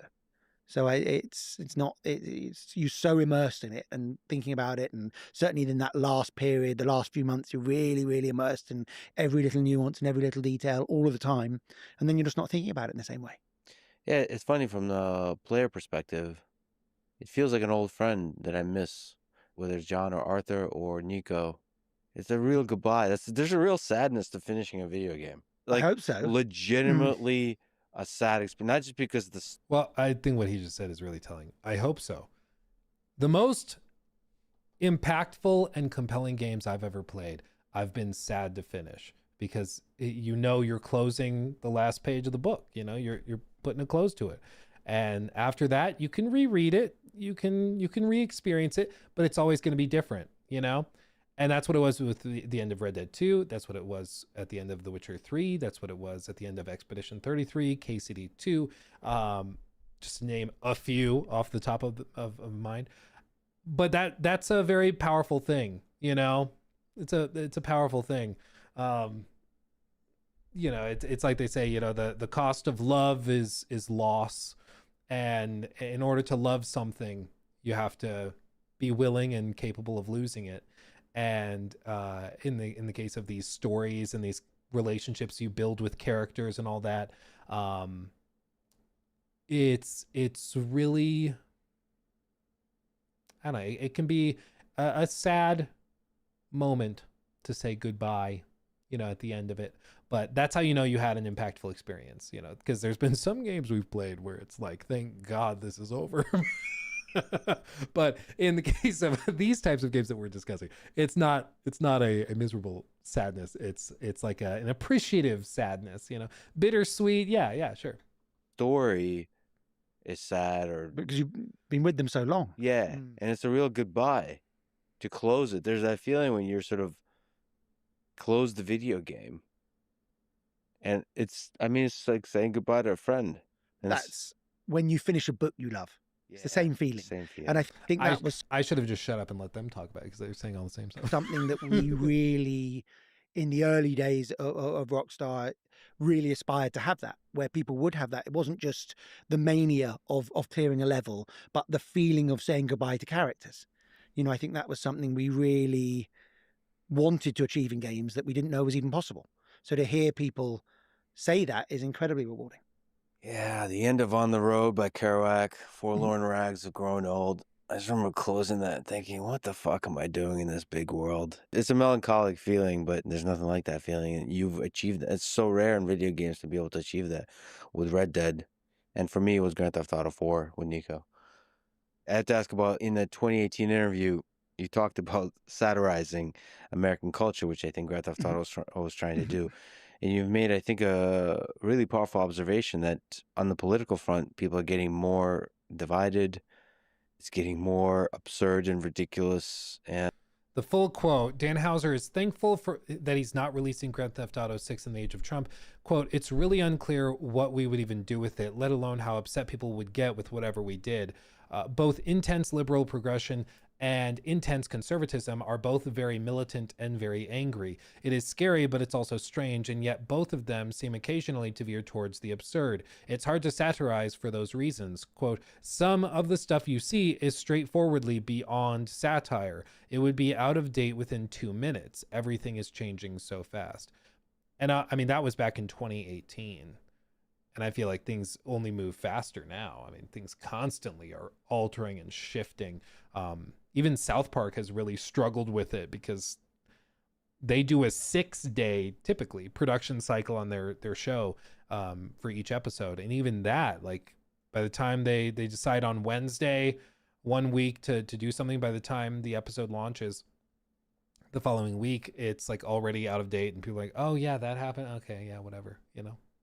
I think he's right, very much so. and extreme, so becoming harder and harder to satirize because of how rapidly it's becoming ridiculous. You're talking about, you don't even know for Grand Theft Auto 6 if it's possible to satirize, because by the time you release the thing, it's already going to be outdated in terms of the satire will become reality, essentially. First of all, it'd be nice to get your updated view on that. And second of all, it seems like you've answered your very own comment with American Caper, which seems to satirize American culture just fine in how much over the top it goes. Anyway, that's lots of questions in there. One of the things we've enjoyed about doing a comic book is that it still has lead times, but the lead times are not 4 or 5 years. The lead times are, you know, a year, and we can make little updates much newer. And Yeah. we're just wrapping issue 10 of a 12 issue arc for that. So it's not quite as difficult. You still can get the tone of it. But yeah, I think it's an issue anyone trying to talk about this current era, which began in 2015, 2016, is going to have of how do you characterize it when things move so quickly and so fast. So American Caper is, first of all, epic comic book. I love it. The art. Yeah, the art's beautiful. David Lapham is the artist. He did an amazing job. He is a wonderful, wonderful storyteller. What made you want to set it in Wyoming? Hadn't seen a modern story there that I knew about. I started to spend a bit more time in the Rockies and in the West, and I was like, I'd spent a lot of time in like the countryside in upstate New York, and thought I'd never really captured it quite right. And just the idea of these places as they change, it was a way of doing a crime story that didn't feel the same as a GTA. You know, it was not somewhere you would necessarily set a GTA, but it felt like it was really interesting. I will say, I have a lot of friends and family that has family. I do still have family that lives in Wyoming, but I had more just a couple of years ago. Wyoming is a fascinating place. It's a very, very weird place. It's hard to describe to people because once you get up there and you just start like walking around Cheyenne or Laramie or Casper, there's just a different energy and feel to it. It's a very weird, surreal place to be. It's very weird and underexplored. And there is over the top stuff. There's Yeah, it's definitely slightly over the top. So let me take notes on this. There's a spoiler alert, I guess, from the first issue, I believe. I don't want to go into the spoilers for it, but yeah, he does a whole campaign or a whole thing there. But if I cycle forward, Not necessarily, the sharpest tool in the box. His And of course, there's this Shakespearean sort of two neighbors situation, and each two households both alike in dignity. That's funny. Anyway, I'll leave that section there because I don't want to get into spoilers for the comic books. If you want to check them out, but yeah, Dan, very very successful and I clearly very respected game developer. Fascinating hearing his insights on that. He also spent a good while talking for like 40 minutes about 40 minutes on Red Dead 2. We could also check that out because he has a whole extensive breakdown of the development of that and the process of building that, so we could look at that as well. But for this segment we'll leave that there. But it's always fascinating to hear him. It's, for me, the big takeaways are, for one, that he's not building things to be financially successful. He's just building them to be the best they can, and he's been empowered and supported to do that. He's not trying to just create like what's going to on paper be the commercial hit. He's building the best thing that they possibly can, and what they're trying to do is build the best open world adventure game that they can while telling a compelling story, and they've clearly done that very very successfully, repeatedly.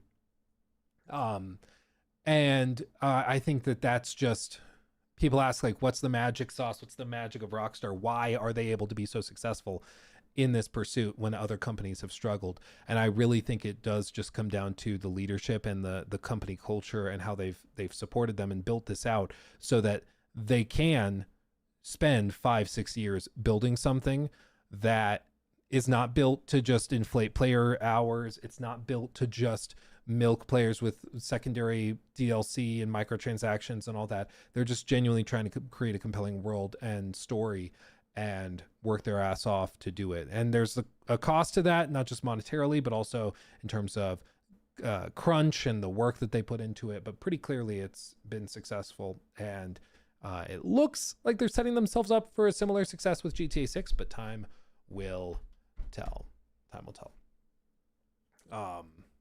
But okay, we can shift gears for a moment, and then we can circle back to that if we would like to. Okay. Real quick. I caught up on all those. Okay, we're good there. Over on Twitch, thank you, Wasco Jr. Thank you for the sub with Prime, my friend. Appreciate you. Would I live there in Wyoming? No income tax is nice, yeah, but I don't know. I don't think it's my vibe in terms of like a city or a state. Again, Wyoming is just very, very different. It's very weird. Yeah. We talked about Arc Raiders earlier, Kyle. Yeah, at the top of the stream. I'm loving it. So good. Real quick, I want to talk about this. No income tax, that's a thing. So no state income tax. You still pay federal income tax, but yeah, no state income tax. Same with, I think, Florida. I think Texas is the same way too. So there is, to a certain extent, like a moment where you got to do the math and you got to be like, okay, if I move 45 minutes or an hour north across the border, how much money am I going to save every year just on taxes? Because you don't have to pay the income tax. But then you have to weigh it to you have to weigh the costs and benefits across the board with everything else. So Washington doesn't have it either. Ooh, interesting. Alaska, Tennessee as well. Yeah, there's a number of states that don't have it. Colorado, it's a chunk of change every year that I got to pay to the state. So getting out of that would be nice. but it's also Wyoming, you know. So it's just it's tough. It's tough. Just commit tax evasion. Shake my head, dude. It reminds me of the Saul Goodman moment in Breaking Bad where he's talking to Jesse and he takes him to the nail salon where he's gonna try to get him to buy it to launder his meth money. And he's trying to help Jesse understand why he needs to do this. And he's like, so Jesse, if you make $1 million this year, but you don't have any taxable income, what is the IRS gonna think of you? He's like, they're gonna think that I'm a drug dealer. And Saul goes, no, way worse, a tax cheat. No, way worse than a meth dealer, a tax cheat. Yep. Sounds like you should move to Florida. I mean, Florida would be nice, but it's also a long ways away, you know. Anyway, let's talk about this real quick. I saw this and I wanted to mention it before we circle back to more videos and interview stuff. New sort of mini segment. So in the last couple of weeks, we've been talking about all sorts of different industry people that are describing problems with the industry more broadly, the gaming industry. We've seen clips of Satya Nadella, the head of Microsoft, $4 trillion company. And he's saying the biggest competitor to video gaming is not other games or consoles or whatever, it's short form video.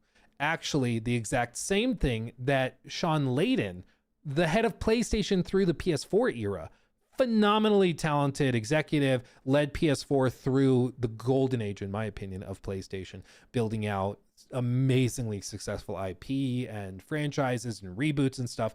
And even Sean Layden was saying 2-3 years ago, the main competition for gaming is short form video, not other games or mobile games or whatever. And this has been reflected in a lot of different ways, but we have more data coming from Circana and Matt Piscatella from Circana describing some of these different traits and trends. And I think this is important to bring up and discuss because it can inform a lot of where the industry is going to go and how they're approaching it. Look at this. Gen Z spending on games has bottomed out according to American research firm Circana. What are the factors at play? And so they go on to this, and we'll get into the specific data because it's fascinating. But what he says is, do I really need electricity and hot water this month? Screw it. I'm getting the Switch 2. I'm being tongue-in-cheek with it, but this is the reality lived by just about every gamer Gen Zer that isn't making six figures on Twitch or YouTube. Amid ongoing cost of living crisis in the UK and the US, the price of games continues to rise incrementally year on year, with studios increasingly squeezed by AAA development costs, tariffs, and hardware supply issues. The standard price of base edition games now resides around $70 a pop. This doesn't marry up so well with Gen Z and their frugal inclination that has grown since emerging from the pandemic in summer of 2021. With soft saving taking precedence over materialistic splurging, it comes as little surprise that the cohort's appetite for video game spending has cooled across the board. And then they bring up a post on Blue Sky from Matt Piscatella describing some of this data that Circana found. And all this is going to be interesting because it again, it's just crazy how much the industry is changing so quickly, because it really is. This particular clip that they pulled up, video game spend among 18 to 24s is down sharply. Quote, young grads are having a much tougher time finding jobs. Student loan payments are restarting for millions of borrowers. Credit card delinquency rates have risen to their highest point since before the pandemic. And you pair this with other things among young borrowers and spenders, such as specifically, like the average car payment, new car payment, is over $1,000 for the first time. I think that initially kicked off like 4 or 5 months ago. But the average car payment is over $1,000. For some reason, people are prioritizing ridiculously expensive cars. And this is specifically, I believe, in the US, and it's for new car loan payments, which is crazy. There's all sorts of other stats which are horrifying. For example, you know, what is it? I'm blanking the name of it. The like break it up into 4 payments, 4 equal payments, you know, where like you can literally finance Taco Bell. Do you know what I'm talking about? What is the name of that company? Klarna. Thank you, Jimothy. Klarna. Yeah. those short term, they call them micro loans. So they literally, if you have DoorDash open, you can finance DoorDash.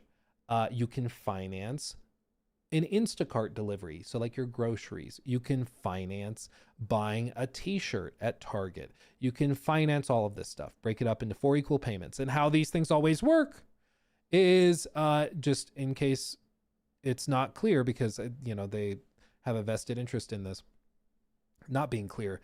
When you buy something at a peak level, you know, you buy something, I don't know how to even demonstrate it. You buy something at this price, you in theory are going to pay it down over the course of 4 months into, you know, 4 equal payments until the value goes to 0, and then you don't pay any interest. But what they don't tell you is that if you don't pay off the full balance by the time this goes to 0, you pay accrued interest at like a 300% interest rate. So as this time goes by, if you don't actually get this paid off in full by the end of the 4-week period or 2-week period, however long you finance it for, your principal shoots up by this amount because it accrued that interest. That gets added onto your principal. And so now, even though you may have only owed this much because you paid everything else off, now they also are going to stack on all of the interest that's been added because you didn't pay it off in time. And this is how they make their money, is with egregious interest rates tacked on to your short-term loans when you didn't pay it off in the given time period. And the reason this is a big deal is because, for one, it's being used by a lot of young people to finance bad decisions like DoorDash. If you have to finance, I can't believe I would say this. If you have to finance DoorDash, you can't afford DoorDash. Luke, that's easy for you to say. You make a lot of... I get it. But if you have to finance into 4 equal payments a Taco Bell order, you shouldn't be ordering Taco Bell. At least through DoorDash. Don't. Drive. Walk. Like, what are we doing? And the thing, and the reason why this is a big deal is because up until right now, those Klarna loans, microloans, have not had an impact on credit scores. You know what's kicking in, I believe, in November or December? I think it's November, though. That will start being reported onto like Experian credit reports. So if you've gone into late payments, if you've not paid off your microloans, maybe you financed an Amazon order, you got a new laptop, you financed it, but you missed a payment. All of that is about to hit credit scores, which will drive credit scores even lower. And what happens when your credit drops? The cost of borrowing goes up. So all those people that are currently living in massive amounts of debt, the costs will rise for them and they'll become even more in debt, and it will end up hurting you even more. So all of this is a problem. But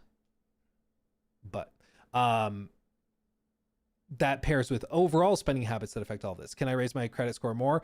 Not really, because the way I understand credit reporting to work is it's based on 30 and 60-day rolling totals. So if you are dealing with a microloan that's only for 4 weeks, so a month or under a month, it will not be on your credit report from month to month or period to period. So it's not tracked, therefore it's not impacting your credit score in that way. Jimbo 404 What does affect it donated are missed $10 payments through or Super Chat. delinquency. The core issue is people have no idea how to budget. Like, most importantly, your surplus is what your disposable income, which means if after budgeting you are in the red, you have no disposable income. Yeah, but that's also something I've noticed with people my age. There was an extended family member that proudly told me that they had gone on to food stamps and then other government programs to get like tickets to the zoo and other things. And then they were also still going to be spending money on a big vacation at the end of the year. Like, yeah, that's how we were able to afford it. We just hopped on food stamps, and then so we don't have to buy our food anymore. And then we're going to spend our money to do this vacation later. I was like, this is what you're proudly telling me? That you're like, what? It was quite frustrating to me, to say the least. I thought it was like, that stuff is there to help people that like really need it. You just want to go to like get drunk at a resort, and so you're using government benefits to go into it. Pissed me off. Anyway, all of this informs broader spending habits, and I think it paints a picture for the youngest generation of adults right now. They do not have a lot of money. They are massively in debt, and it's just getting worse. And as price hikes have continued to get stacked on higher and higher and higher and higher, it's just getting worse over and over and over again. It's just snowballing. And so what have we seen here? Average weekly spending for select industries change from a year earlier. This is just year over year, okay? This is not even like tracking 5-year periods, 10-year periods for broader behavioral changes, maybe from generation to generation. No, this is year over year. So this is not a long period of time. Video game spending has dropped almost 25% among 18 to 24-year-olds. For other age groups, it's down maybe 1 or 2%. They've also cut back on spending, but almost 25%. That's disastrous for games and communities that are built around younger audiences. That's huge. That's huge. Accessories have also plummeted. People are not spending a lot of money on secondary things that are more optional for what they've purchased.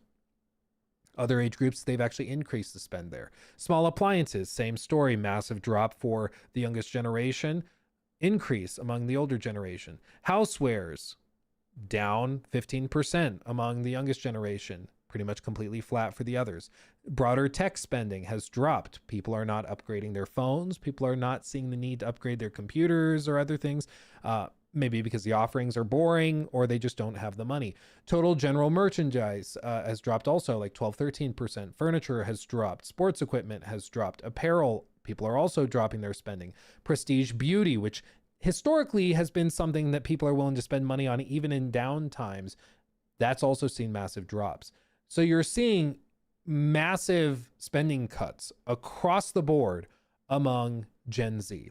But what's interesting is also this. Paradoxically, this spending hiatus comes even as Gen Z logs more gaming hours than ever. As of March, players aged 18 to 29 still make up for 28% of entire gaming ecosystem, according to Statista, proof that younger gamers are exercising financial restraint while keeping gaming as a major hobby. But how does that dichotomy play out? Well, pretty simply, they're just playing games that are free, or they're buying one game and then not buying more.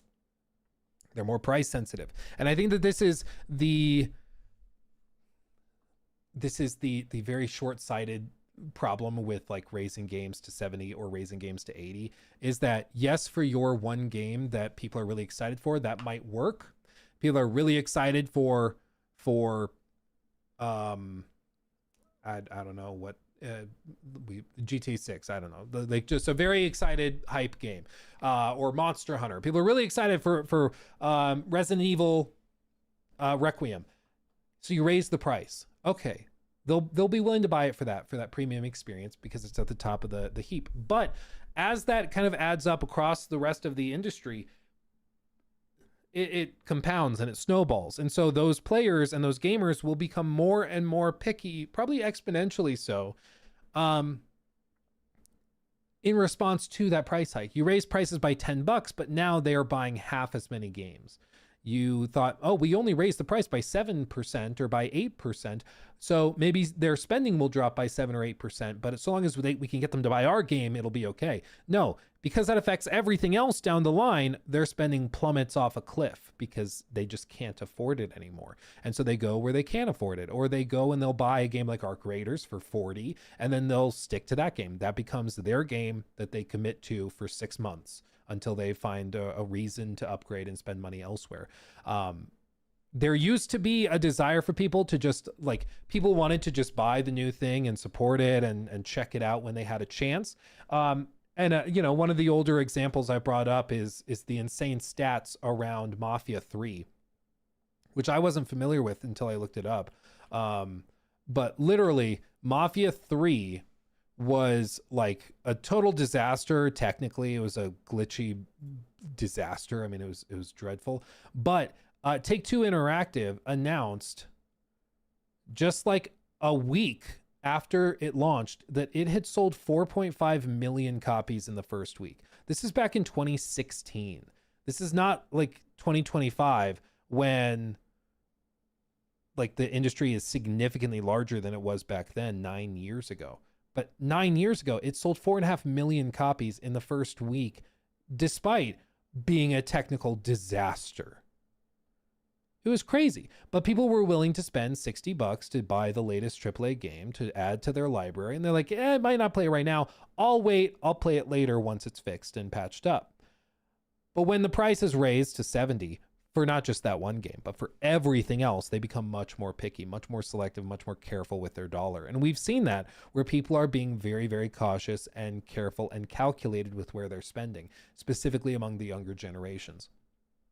They're still playing games, they're still committing a lot of time to it, but they're just not willing to throw cash around. And part of it, I'm sure, is with broader economic conditions, as we just outlined. Part of it also, I think, is with a general shift among the generation where, thanks to shows like Financial Audit, other influencers like Graham or even like some of the viral content Dave Ramsey of all people has done, there is a trend among the younger generation to be more financially literate, to be more financially savvy, to learn how to invest and save and put money aside and you know, be careful with it. And that's something that the older generation, like Gen X, millennials, they really did not mess with it too much. Like they were pretty loose with their spending, which is reflected in the data pretty clearly, with, you know, pretty much non-existent savings accounts, non-existent investment accounts, all of that. The widening financial gap is being bridged by subscription services like Game Pass, PlayStation Plus, and even Netflix if you're into mobile gaming. Monthly payments are considered a more viable option than shelling out big money for single titles, and in terms of volume, subscription services offer way more bang for your buck, or back for your buck. Speaking from experience, there's been lengthy and numerous stints over the last couple of years where I've played a handful of successful first-party titles without having to purchase a single game outright. The success of Game Pass has been so significant that Xbox are slated to pivot away from console gaming altogether in the next generation or two. Yes, I think also the success of Game Pass has had a pretty significant impact on the rest of the industry, and we see it all the time, specifically with like AA games. I think Game Pass, in a weird way, has really harmed the AA space, where it used to be that a game launches and is at that like 7 out of 10, you know, it's like a C minus. It's like not bad, but it's not great either. Still probably worth checking out, especially if you like that genre or setting or something. It's certainly worth supporting and checking out, because usually those 7 out of 10s or C's turn into B's or A's with the sequels. But now what do you see people say when those launch? Almost immediately, I'll wait for it to go to something like Game Pass. Because now all of those reviews, like, you know, ACG does the buy, wait for a sale, or never touch it again. Now it's sort of changed. So it's buy, wait for Game Pass, or never touch it. That's kind of how the reviews have broken down.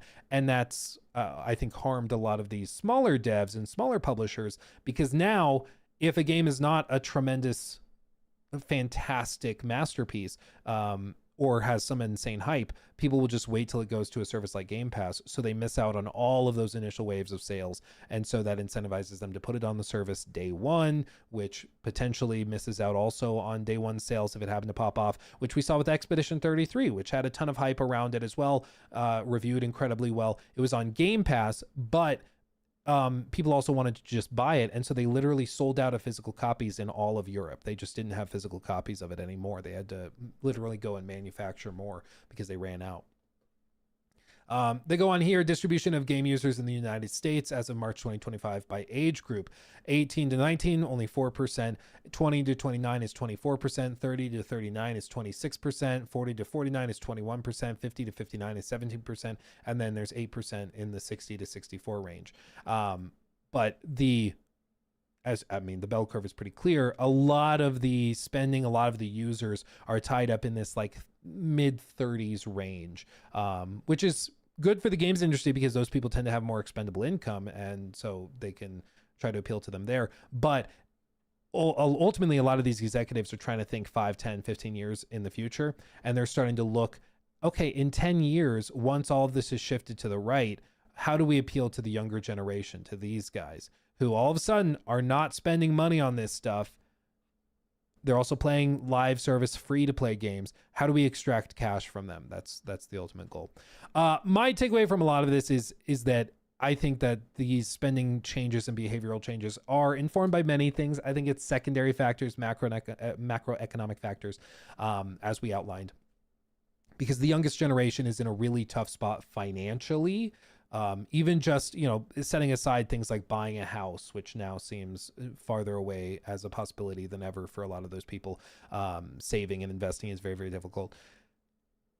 I think also just you raise the prices. You shouldn't be surprised when people start to get more picky.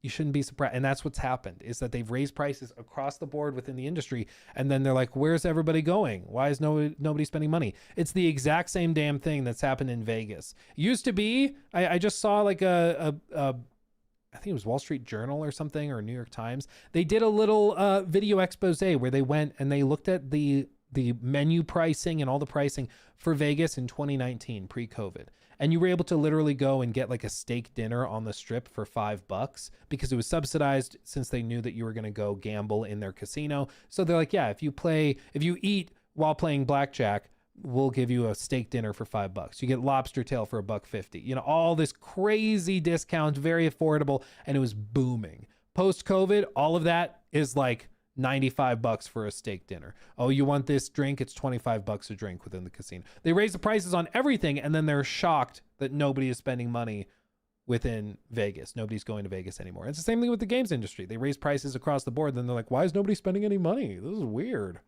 If only we could solve it. It's the same thing with like the freaking new CEO of Starbucks, where they've raised all these prices and done all this insane stuff, and then they're like, yeah, we just don't know. People are just not coming in and spending $7 on a coffee anymore. It's really, really weird. Like, it's strange. If only there was some solution. Meanwhile, I'm pretty sure it's the Starbucks CEO that also literally, he didn't want to go live down where their corporate office was. So he took the company jet and flew to the headquarters like 3 or 4 times a week. Like, just a level of out of touch that you cannot even fathom. Like, it just unbelievable. Unbelievable. But anyway. Perhaps maybe we look at this, grass is greener on the other side of the fence, right? Maybe the other potentially good way of looking at this is that gamers are still gaming, which is good. They aren't being pushed out of the industry completely. They are still gaming. They're just being frugal, and they're intentionally not spending money on accessories, on the games, on tech upgrades. They are being frugal with their money. They're saving, maybe investing, maybe, or the cynical way of looking at it is no, they don't have money, so they literally can't spend, and they're all in debt, and they all are gambling their money away on Polymarket and sports betting. That's the other way of looking at it. I'm not sure which is true. It's probably somewhere in the middle, a little bit of this, a little bit of that. But I encourage you, don't use microloans. Don't go and finance Taco Bell. Be careful with your money. And if a game doesn't look like something that you're going to immediately play and enjoy, don't buy it. That's okay. That's okay. Not a problem. Sneaky Pickle says, not going to lie, Luke. I didn't hear a thing you said. I was financing my new socks. Great. I will say it was like really kind of low-key dystopian. We went to Scottsdale like 2 years ago, whenever I was there last, a year and a half, 2 years ago. We were in Scottsdale and taking like a little long weekend mini vacation down there. And I went to the mall in Scottsdale, and the Scottsdale Mall is crazy like wealthy and beautiful, and it's just ridiculous. It doesn't look particularly sexy from the pictures, but like literally they have like these walkways, and across, like, here will be a Gucci store, and literally on the same floor across the way is another Gucci store. Okay, Louis Vuitton, I don't even know how to say it. Burberry. They have all these, okay? All these crazy luxury stores. And you know what they have hanging, conveniently not in these pictures? On all these walls, big banners for Klarna. And they're like, yeah, come in here, buy the $2,000 bag, buy the $500 perfume, and finance it. Just go finance it. It's fine. It's fine. Just break it up into 4 easy payments. It was like so weird. And we went around, we're looking around, just exploring the mall, seeing what they have. I naturally go to Auntie Anne's Pretzels because I am a pretzel fiend. But I saw one guy and he was walking out and he's carrying these big bags, these like Louis Vuitton bags and Gucci bags. And he has them all framed and he's wearing his clearly fake Rolex as he's walking around. Yes, we can tell. And he's walking out, and we were walking out to the garage at the same time as he was. And we get out to the garage, and he goes in and he takes out of the bags like the Payless shoe store boxes, and he puts them in the trunk of his car, and he like folds up the Louis Vuitton and Gucci bags very carefully, and then sets those like in the back seat. So like he wasn't shopping at those stores, but he wanted to flex and present as though he was shopping at those stores.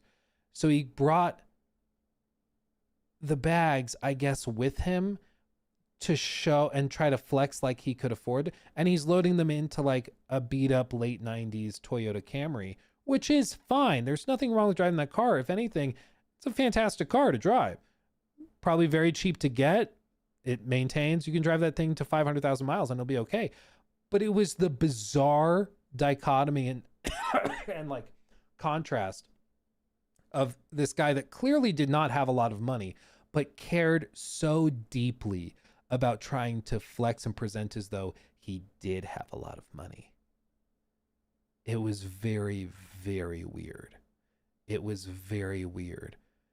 And that's all I can think of when I think of like these big luxury malls, is the guy that was carrying around fake or maybe real, but like carrying around bags from fancy stores that he wasn't shopping at, but he wanted people to think that he was shopping there before going back to his old beat up car and hopping back in. It was so weird. It was very, very weird. Yeah, personification of Instagram. I did see when we were sitting at the airport in Orlando to fly back home a week and a half, 2 weeks ago, whatever it was, sitting next to us while we were waiting, excuse me, while we were waiting for the flight to board, were 2 guys, and they were wearing also very, very fake Rolexes. It's always these guys that like cover them in fake diamonds. And so like they're just like date justs or something, but they have them covered or iced out in fake diamonds to make them look, I guess, wealthier. And they sat in the chairs with like their watch out like this. And then they each, just these 2 dudes, taking pictures of each other, like framed like that, taking the photo. It was the weirdest thing ever. And I guess I'm just not into Instagram culture, but it was so cringy to me. It was something else, especially, it was just something else. And I've seen very wealthy people. I've worked with them when I worked in real estate, saw many of them. They do not present like that. Okay. Like some of the richest people I know, you would not know that they were rich by how they carried themselves or anything. Logan Levesque donated $10 through Super Chat.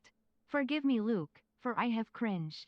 I pre-ordered Crimson Desert. Instead of using that money to buy another Todd masterpiece shitted from his bowls and molded by Emil's indifference and midness. What a super chat that is. I think I can forgive you, Logan. You'll be okay. I do think Crimson Desert looks really, really cool. And I'm very excited for it. I actually do hope to have more to share soon about Crimson Desert.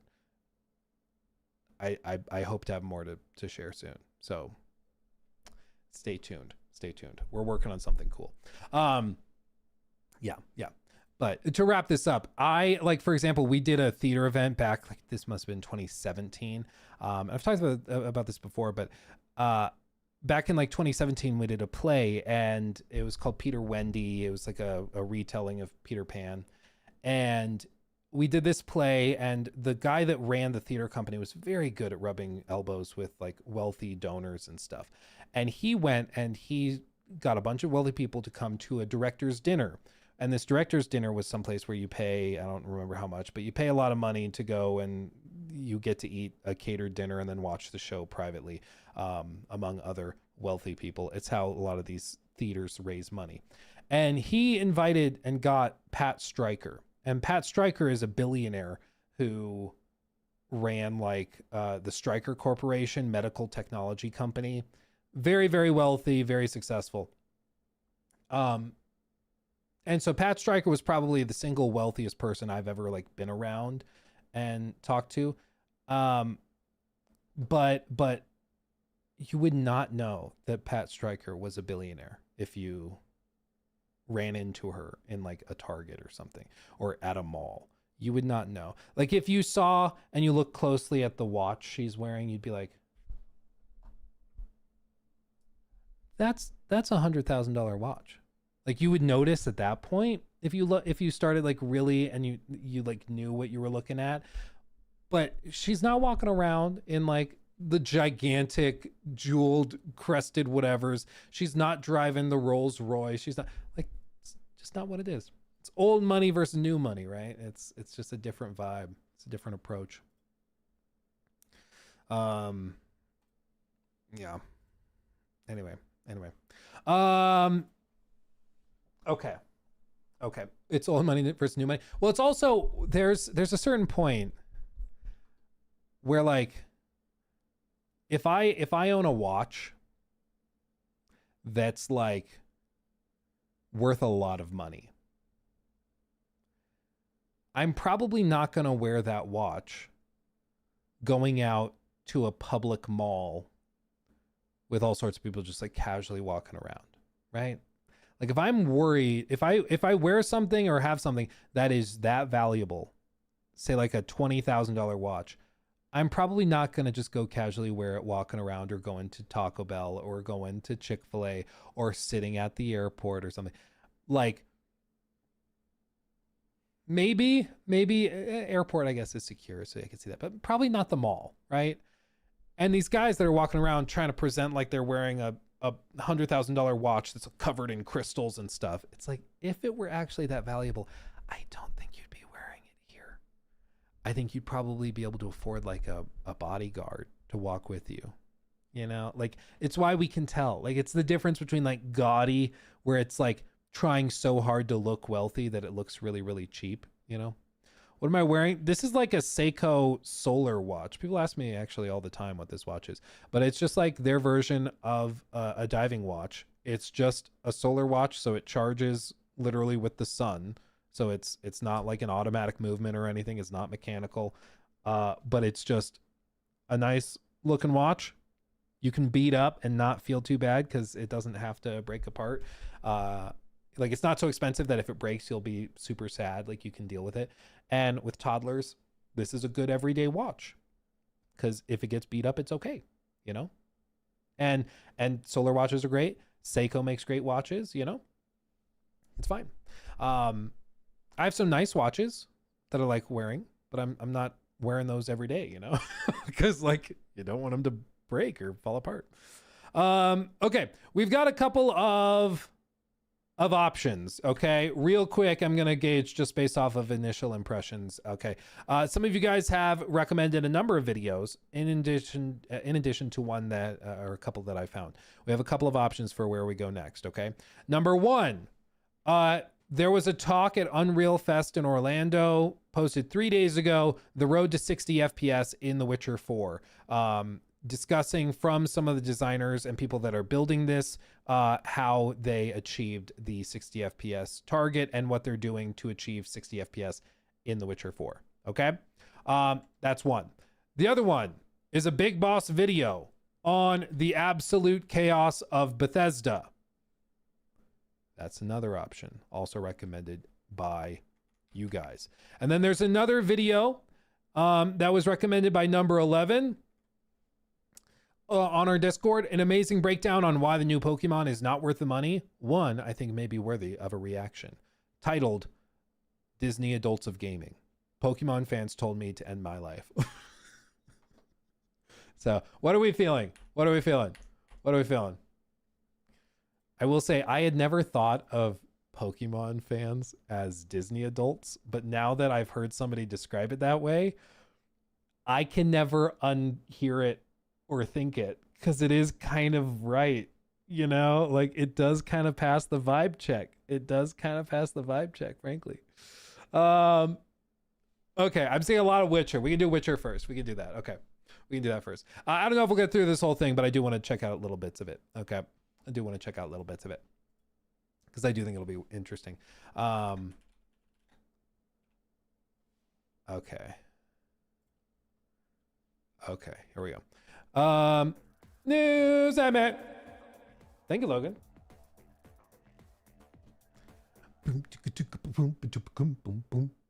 If we're all fans of Todd, followers even, does that mean we're toddlers?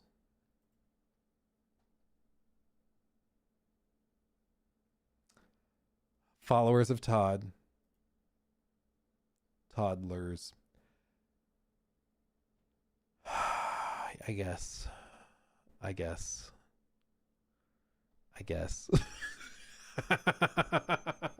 I guess technically. Okay. Let's do this real quick. News event. Okay. Don't worry. We'll get to all of this. Don't worry. If you're waiting for Pokemon, that's okay. We'll get to Pokemon. Don't worry. Don't you worry. Don't you worry. Okay. So 5 months ago, there was a video posted that blew the world's mind. The Witcher 4 Unreal Engine 5 tech demo, where they showcased a tech demo of The Witcher 4, what they're building, what they're trying to do. Okay. And there were a number of things that were particularly remarkable about this. Not just was it graphically really, really impressive, but perhaps secondarily to that, it's running on a base PS5. What? And it still looks really good. What? And they're targeting 60 FPS and achieving it. What? All of this, literally, while using Unreal Engine 5. Without stutters. Without stutters. Which is crazy. Even one of the little things, for example, that was brought up by Digital Foundry, there is an artifact within Unreal Engine. You can usually see it specifically within cutscenes. And it's when cameras switch, Unreal Engine has this weird problem, specifically Unreal Engine 5, where when it switches cameras, it will go and hold a frame.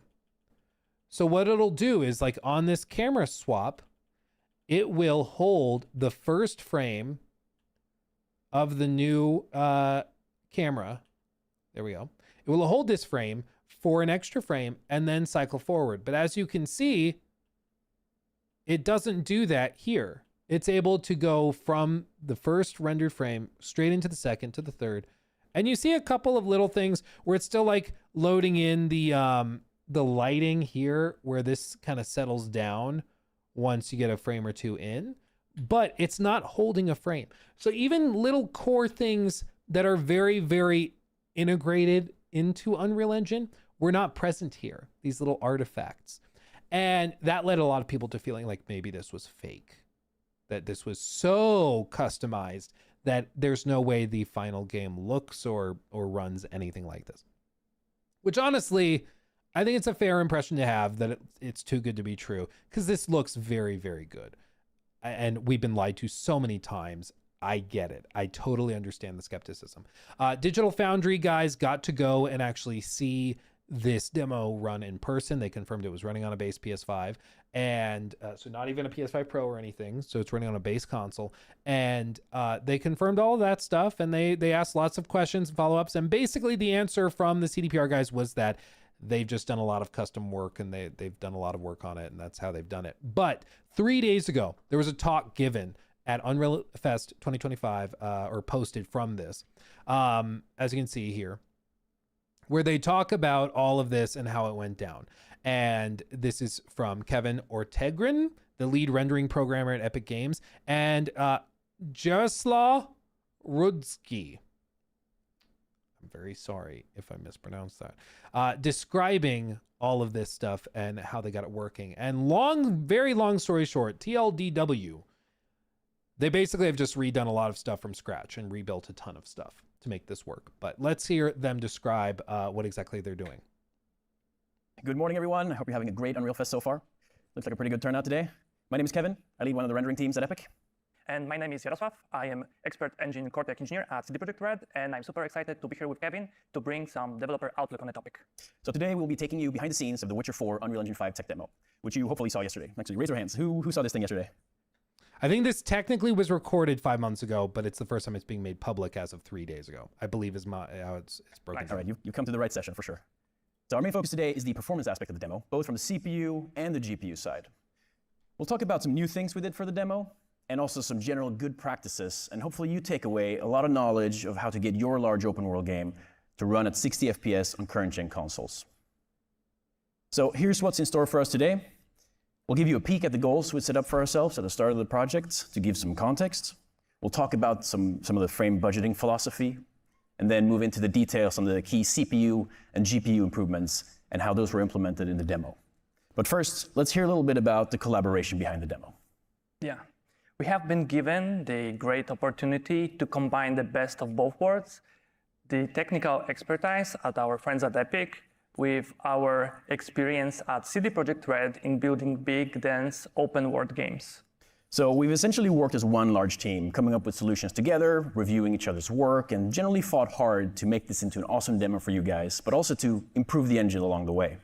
The collaboration was a win-win scenario. Our teams worked together, and because of that, we were able to achieve things that we couldn't if we were separated. Without the groundwork done by Epic Engine core teams, we wouldn't be able to build all the game systems that were necessary to bring demo to life.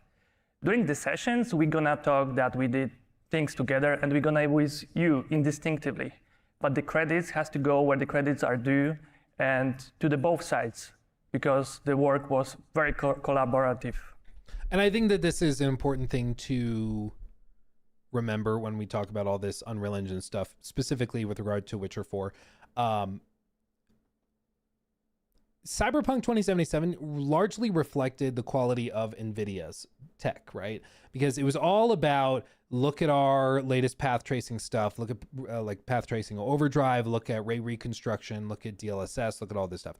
They used Cyberpunk 2077 as a showcase for their tech. The same thing is happening with The Witcher 4, but with Epic. So Epic is using The Witcher 4 as an example of why all these developers should use Unreal Engine for their games. So it's the ultimate advertising. Excuse me. It's the ultimate advertising. And it also has a lot of, on the flip side, it can really say a lot negatively if this doesn't go well. Like if Witcher 4 is super laggy, if it's buggy, if it's broken, if it hitches all the time, that will reflect really, really poorly on Epic. So they are both working very hard together to try and avoid those problems. So you have Epic sending engineers to work with CDPR on engine optimizations, and it's this collaboration where if CDPR comes up with fixes to getting the engine working better for the types of games they want to make, Epic can then integrate those improvements into the whole engine pipeline for everybody, So what is this demo exactly? Well, it's an open world tech demo running on PS5 at 60 FPS with all the latest Unreal Engine 5 features. We've done some awesome demos in the past to showcase Unreal Engine, but now was the time to really push the core of the engine and focus on that 60 FPS in performance in general. Note that this demo showcases the current tech of the current state of the tech, and it's not the final representation of the Witcher 4 game. We aimed at 60 FPS because it strikes a balance. On one hand, it creates much smoother appearance than lower 40 or 30 FPS. On the other, it still gives us plenty of room for stunning visuals. We wanted to reach it on the current gen consoles so we can make sure that it's attainable on the hardware and displays widely available in our living rooms. I also think that this largely reflects a direction that many companies are going to take moving forward. I think the next generation, we talked about this with Draw Raptor on the podcast too, but I think that next gen is going to have a much more significant crossover time. So I think when they launch, say, new consoles, 2028, 2027 maybe, I think you're probably going to have like a 4 to 5 year period where everything is cross-gen, where games like The Witcher 4 are launching on PS5 and Xbox Series and on PlayStation 6 and Xbox, whatever it is. I think that that's going to be much more widespread because I think next-gen hardware adoption is going to be probably even slower unless there's major strides made. And I think that they're braced for that as well. So making The Witcher 4 built around the base PS5 is not a mistake. It's not an accident. It's also like a savvy business choice because they want to launch it on last gen or current gen, depending when this comes out, actually. They want it to be scalable to those platforms as well. The key goal of the demo was to bring the hardware ray-traced global illumination for specular and diffuse lighting in 60 FPS. So we can support the dynamic day and night cycle and moving objects in reflection in really high details. We wanted to build a technical backbone for building dense dynamic forest with all needed pipelines to support it along all the render passes, with all the pipelines to alter the asset and assemble the scene. We especially focused on spruce trees. It is not only because it's one of the most common tree types in a Witcher home country, but also because this is one of the most challenging tree species we can have. We knew that we have to be able to build it at scale. The demo run showcases just a fraction of the world we built, of the world we created. We built up the forest up to horizon with many organic, beautiful environment spots.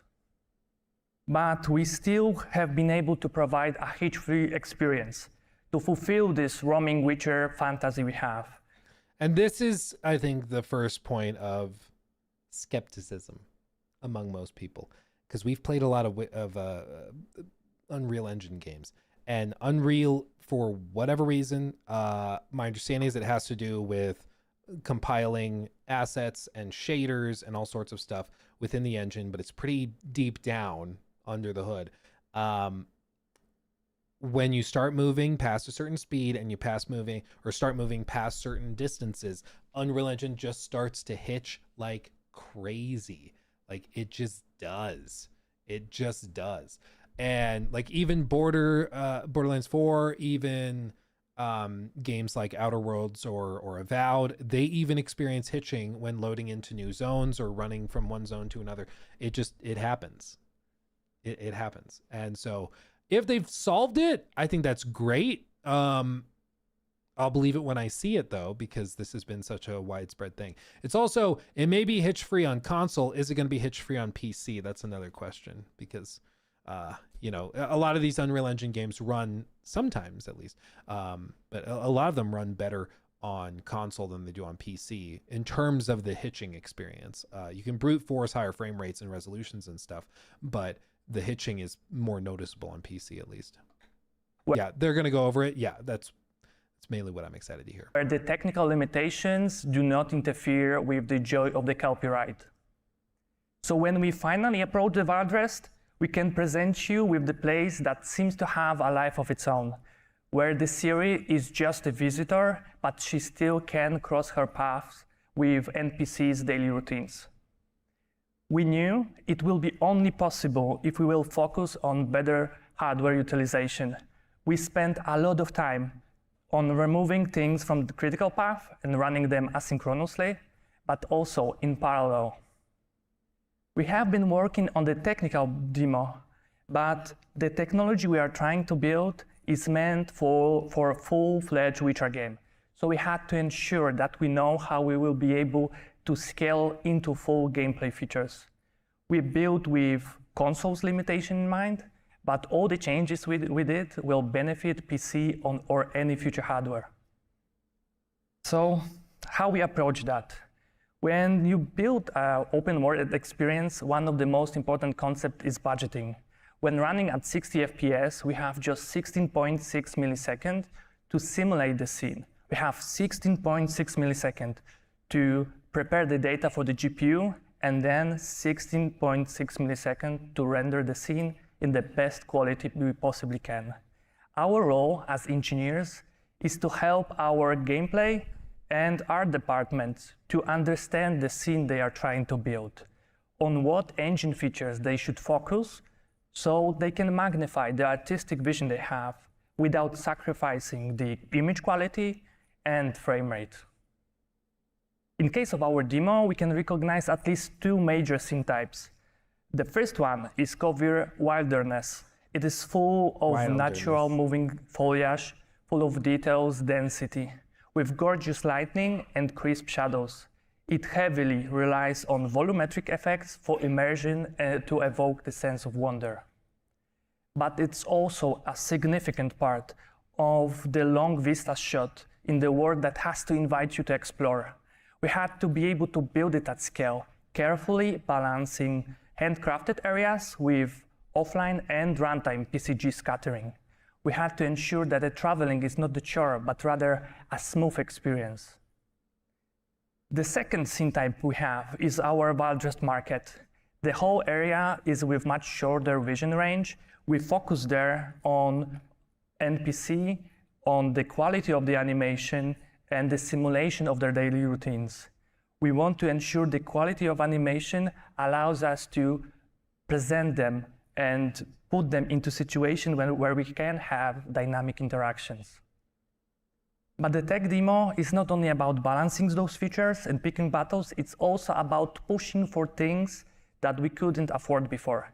Sometimes due to hardware limitations, sometimes due to limitation of the implementation itself. To make that happen, we prepared a lot of the tech that will be showcased on AnnuFest on Orlando, and I highly recommend at least those 3 talks that will go deeper into things that we wouldn't be able to explore today. But now, I would like to take you behind the scene of our most CPU-intensive frames, where we have our market bid with 300 NPCs. But the topic, it's gonna be very complex, and we won't be able to get into a lot of details. I will showcase the Unreal Insight frame, but the frame itself won't tell you much. Before we jump into those details, I will try to make a short breakdown with high-level approach, what you're gonna see in the final picture. I will start with those threads. Every line represents single thread of execution. And we have our GPU that renders the scene. In case of our demo, we run configuration in which GameThread is simulating frame number n. Render frame is frame behind with n-1, and GPU runs 2 frames behind. This setup was needed for us to ensure that we handle any unexpected 1-frame hitch that you can always expect in open world games. But diving into game frame execution. Everything starts with QTix. It handles execution orders, kickstart all the game systems that need to run this frame. And immediately, our demo execution separates execution in 2 ways. We have classical GameThread objects update, but also at the same time, we span dozens of game update state tasks that run concurrently on the worker threads. Those tasks govern logic of the demo, AI behavior, smart objects interactions, and are even responsible for ticking skeletal meshes. With skeletal mesh updates, time comes for animation update. And to finish animation update, we have to inject finalization tasks back into the game thread to synchronize the state with all other engine systems. With root motion extracted from those animations, now we can combine it with pathfinding information. We can combine it with pathfinding information that will interleave with animation evaluation process. It doesn't have to wait for all animation to finish. And once again, to finalize that process, we inject finalization tasks back to the game thread. Now, time comes for game thread system updates. We still rely on quite a few game thread bound systems like streaming, PCG generation, and timer manager. And finally, game simulation ends with end of frame update, where we prepare all the data that is needed to send to the GPU, and we kickstart next frame. But now we will start process and preparing the data on the render thread side, starting with just received data from the game thread, all the updates we got. And so all of this, like these are the streamlining improvements that you kind of need to sort through in order to render these things in real time. But it's also why it's so remarkable that anything runs at all, you know, that any of these games function, period, because you're juggling so much at a time. Like if any one of these runs into some sort of bottleneck or some sort of speed bump, you're over budget for that frame, and everything spills forward, and you get hitching, you get frame drops, you get this and that, because it just can't keep up anymore, you know? It's absolutely wild. Look at this. I am really hopeful that you are already familiar with Unreal Insight, and with the context of the bit we just did, I will try to retrace my steps and go through the frame once again. So we have our QTix. In case of our demo, it manages... But this is also why it's important to understand, like, handcrafted demos and handcrafted vertical slices and stuff, tech demos. They can spend all this time very carefully organizing and optimizing stuff like it to get this set up. But once you go into something fully dynamic in a video game context, things are not as hand polishable. You know, you can't carefully arrange these things the same way. And that's, I think, part of the concern with these things is that this is wildly impressive, and the demo in general is wildly impressive. But scaling up from the demo into an actual like video game that's the size of what people expect, I think, The Witcher 4 to be, is absolutely insane. 800 skeletal meshes each frame. To evaluate the animation, we are relying on Unreal Animation Framework, or as it was previously known, AnimNext. It is responsible for evaluating over 400 animation graphs for our skeletal meshes, with around 54 milliseconds of tile work and just 2.6 milliseconds of finalization tasks on a game thread. And once again, I recommend a dedicated session for this. Coming next, Mover, with simulation in parallel and just 1.3 milliseconds of finalization tasks on a game thread, with yet another reminder that there is a talk that you should definitely see on the topic. And we end GameFrame with end-of-frame updates. The implementation was overhauled, and now it should scale much better with CPU core count. For rendering update, I will just point out skeletal mesh update optimization. With processing removed from critical path, we have just around 3 milliseconds of processing on the render thread side for all the crowd-related skeletal meshes. The whole demo uses ray tracing. So to be able to catch up with our fast-moving scenes, where we have around 20,000 primitives and hundreds of thousands of instances, we had to ensure that the gathering and the processing of data is up to the task. The execution was removed from the critical path and now run in parallel. Changes were made to increase render dependency graph processing capabilities. And again, especially worth noting, parallel command list translations. With over 16 milliseconds worth of work, we would be RHI bound if those changes wouldn't be implemented. With 13 CPU cores available for us on a console, here each is represented as a color, where basically the color represents occupancy of the given CPU at that specific moment. We reached around 87% utilization of all available cycles. Of course, we still have room for improvement. At the beginning of the frame, we cannot too late saturate workers with tasks. And again, during physics, we wait for those final animation and movement updates to finish before we go to the next stage of the frame. And finally, there is this short space when we submit, where we have RHI submission tasks. Nothing interleaves with that. Golly. But this, so for example, we've talked previously about how people are like, is GTA 6 going to go at 60 frames? Can they get that running at 90 frames on console? I have a PS5 Pro, so it's going to run at 128K, right? Do you think they'll be able to do that? A lot of games are actually much more CPU bound, especially open world or RPGs and stuff like that. They're much more CPU bound than they are GPU bound. And when they're talking about that, they're talking about this very same thing. There's only so many milliseconds. There's only so much space for you to cram in operations and do stuff. And for example, Rockstar games, same with like BGS games, CDPR games, they tend to have a lot of work and load for the CPU to handle, and consoles historically have been very limited on the CPU side of things. For example, even like the PS5 Pro, I think it saw like a 10% expected bump for the CPU, but the GPU was a much larger bump.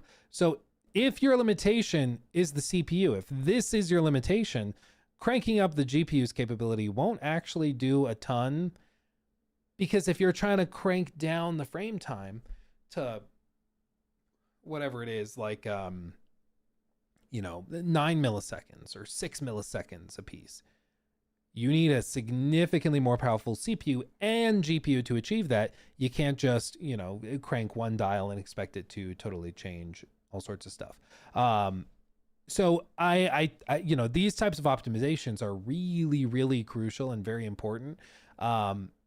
And it's very cool to see how it breaks down and just how complex and wild it is. Because all this has to be very, very carefully arranged in order to get the whole thing running properly. It's again, the parallel work for creating video games between the tech side of like software engineering and then also building out an actual video game. It's wildly impressive. It's so cool, and they make it look freaking easy. So I mean it's very, very cool. Of course, it's very heavy, it's very deep in the weeds and stuff. It's very technical, but it's always fascinating.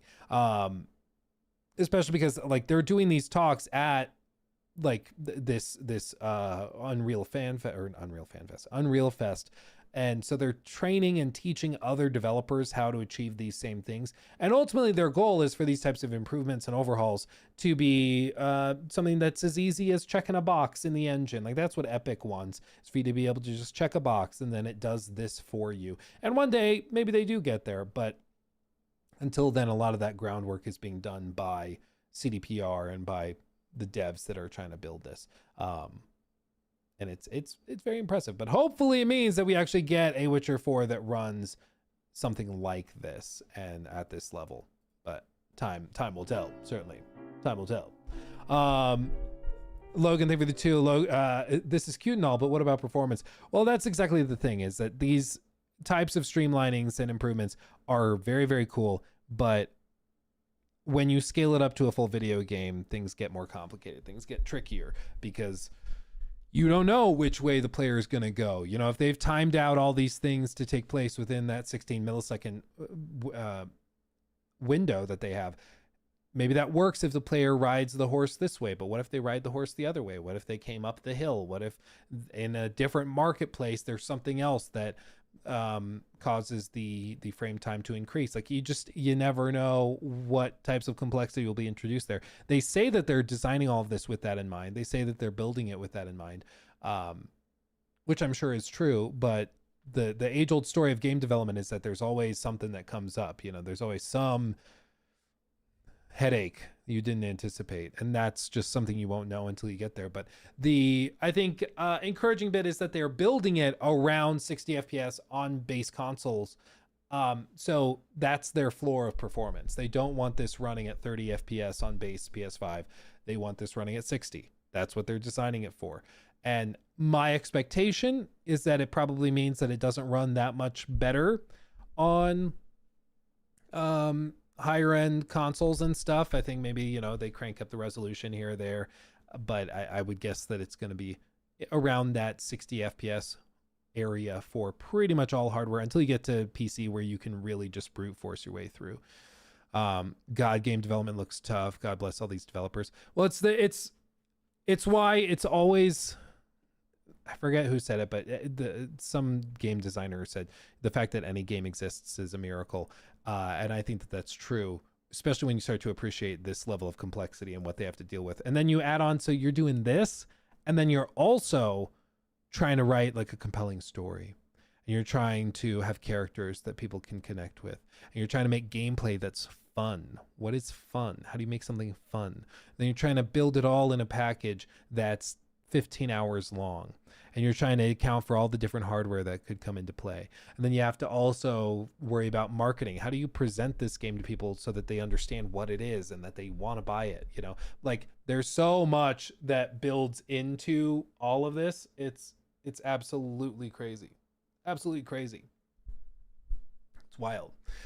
4K 60 is not new tech. PC got this years ago. Also, how you said it's upscale 4K, at least PS5. So at least PS5, they're no native. PS4 Pro had 4K 60 native, only like 5 games or so.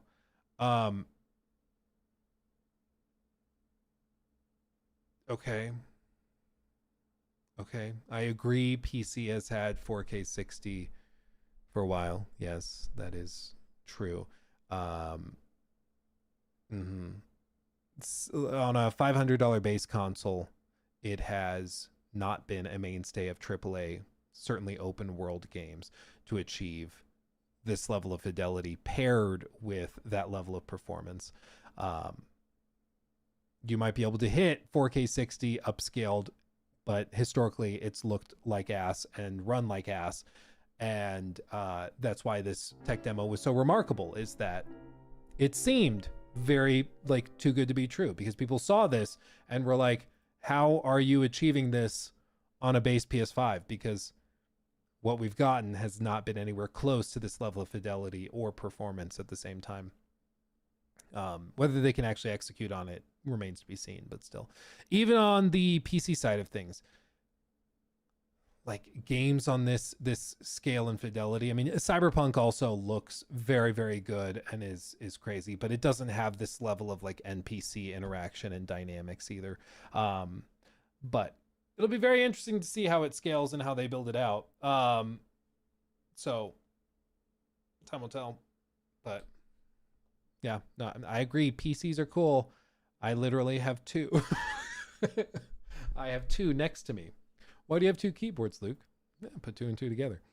So I do love me some PC gaming stuff. You don't? Yeah, I mean, you're preaching to the choir on that one. Tell you what. Okay. But don't worry, I won't force you to listen to more breakdowns of extensive, detailed engine optimization stuff. Let's see, where did I put the link? Okay.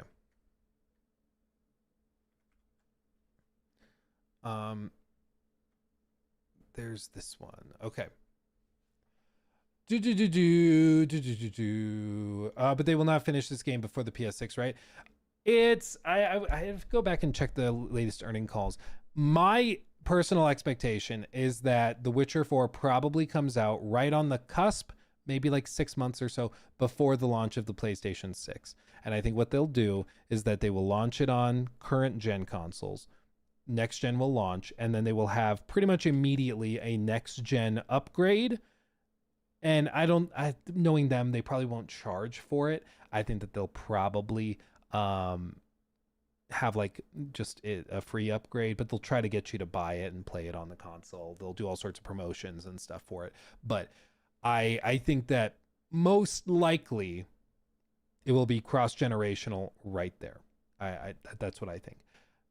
Maybe they wait and they launch it on next gen and they delay it 6 months. It launches on PlayStation 6 and PS5 at the same time. It's $10 more on PlayStation 6 than it is on PS5. Maybe they do something like that. I hope they don't. I don't think CDPR would do that, but you never know. The industry is weird, man. The industry is weird. Okay. New little segment thing. Okay. So we had a video recommended by R on our Discord. If you don't know, our Discord is for YouTube members and Twitch subs. If you connect your accounts from those platforms onto your Discord, you get automatically invited to our Discord where we have a lot of fun. But R recommended a video from That Boy Aqua, a YouTuber that does very good stuff. And That Boy Aqua put together a video outlining and exploring some of the stuff that went down with Spider-Man 2. Now, Spider-Man 2 is one of the weirder games that's launched in the last handful of years.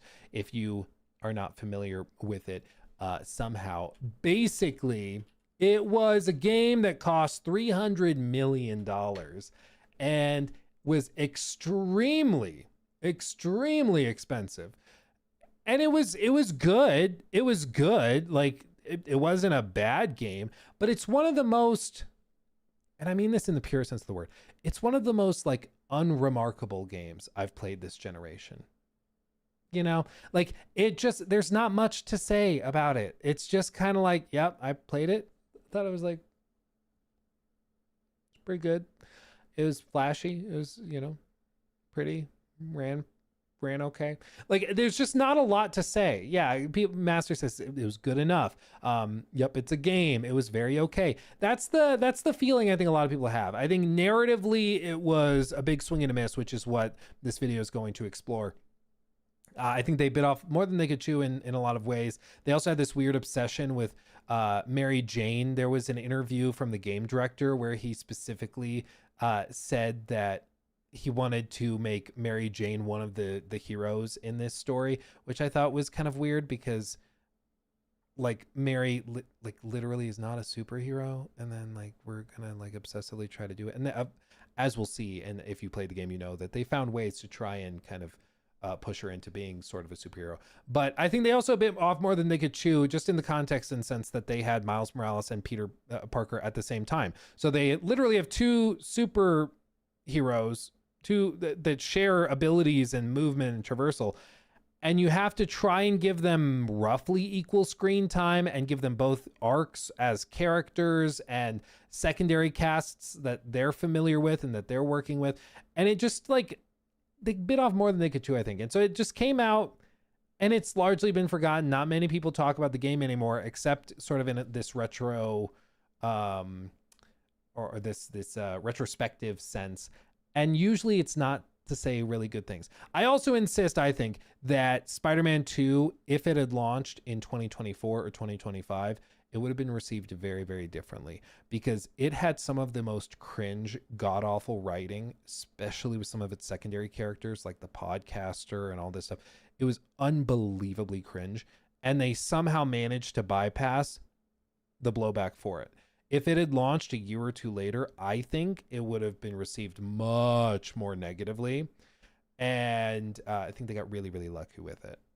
It's just my personal opinion. But let's see what That Boy Aqua has to say about it.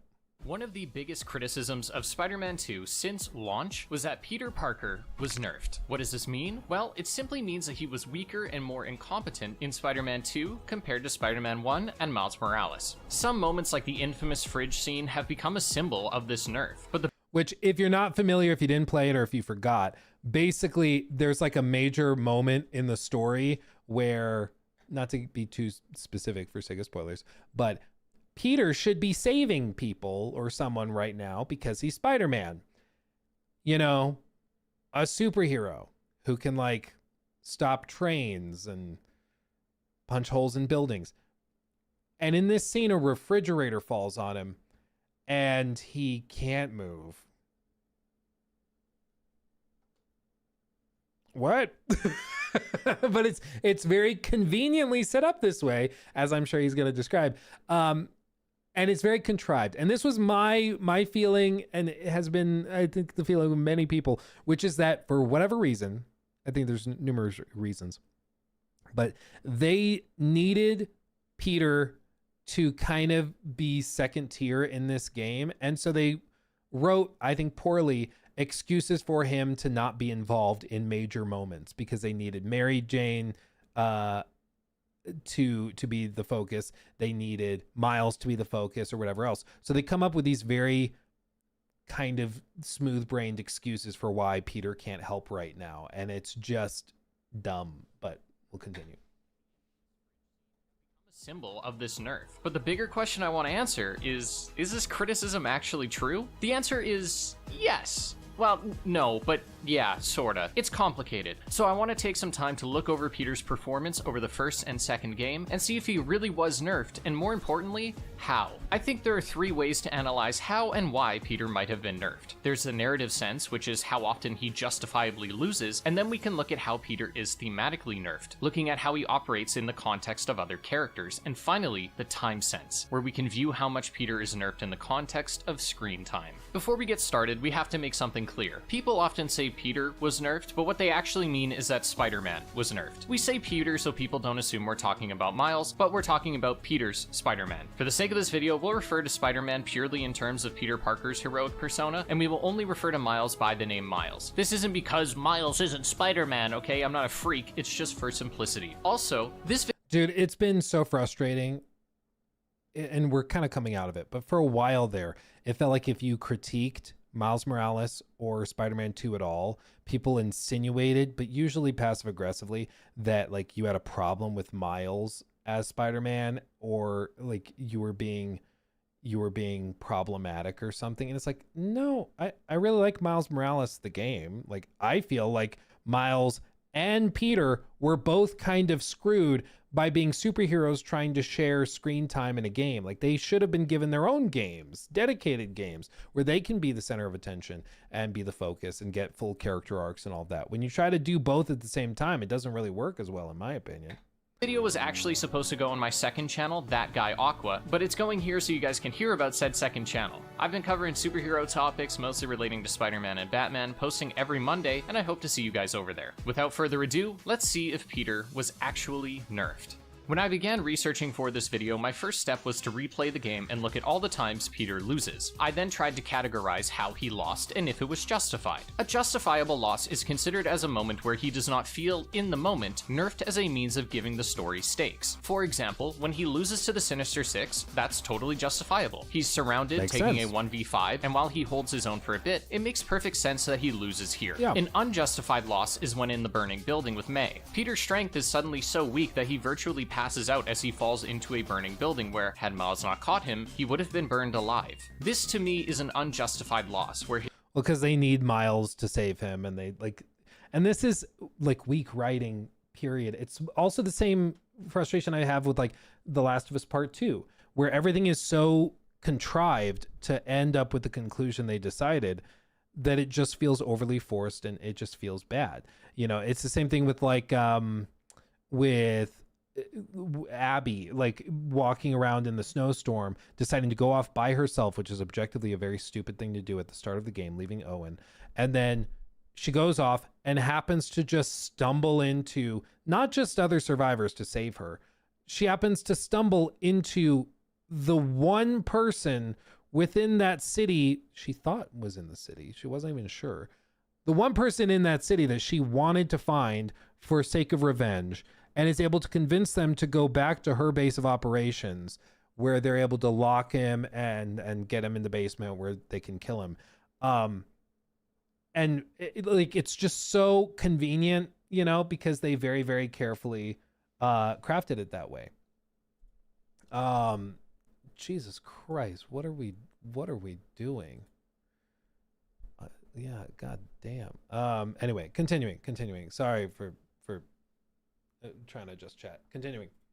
His strength, dexterity, and durability have been altered to give a moment stakes and push the idea that Spider-Man needs to rely on his friends. This is a common issue we see in plenty of superhero stories, and when it comes to Spider-Man, the biggest barrel of fish you can open is the spider sense. The moment you introduce his ability to sense and react to danger that he can't directly see, we open all kinds of possibilities for Peter to just have his senses nerfed because the villain needs to get the drop on him. I don't think this narrative issue is a big deal if it's done sparingly, and as long as it isn't too egregious. For example, when Otto defeats Peter with relative ease in their first encounter, he is able to, quite quickly, turn around and face him again, except this time defeat him, despite already being weakened. Where it becomes egregious is when he's shown to be defeated by unjustified reasons. To look at another example, we can see that Peter is able to take down both Rhino and Scorpion at the same time in the first game. However, in Miles Morales, Peter is soloed by Rhino to the point where, had Miles not been there, he would have died. Now, they do... Yeah, and it's literally like... again, it's just so lazy where it's like, oh, he's now tired. And he now is laying down and doesn't have the strength to get up.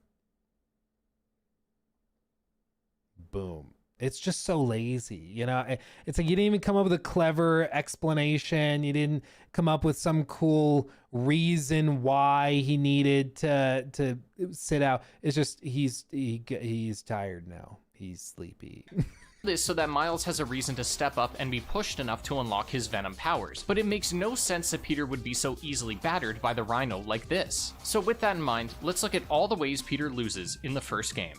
Well, and I think this is why a lot of people kind of rebelled against Spider-Man 2 and got really, really pissy about it, because it took a character that they respected and appreciated and then nerfed the crap out of him to the point where they didn't respect him and they didn't appreciate him and they felt like he was being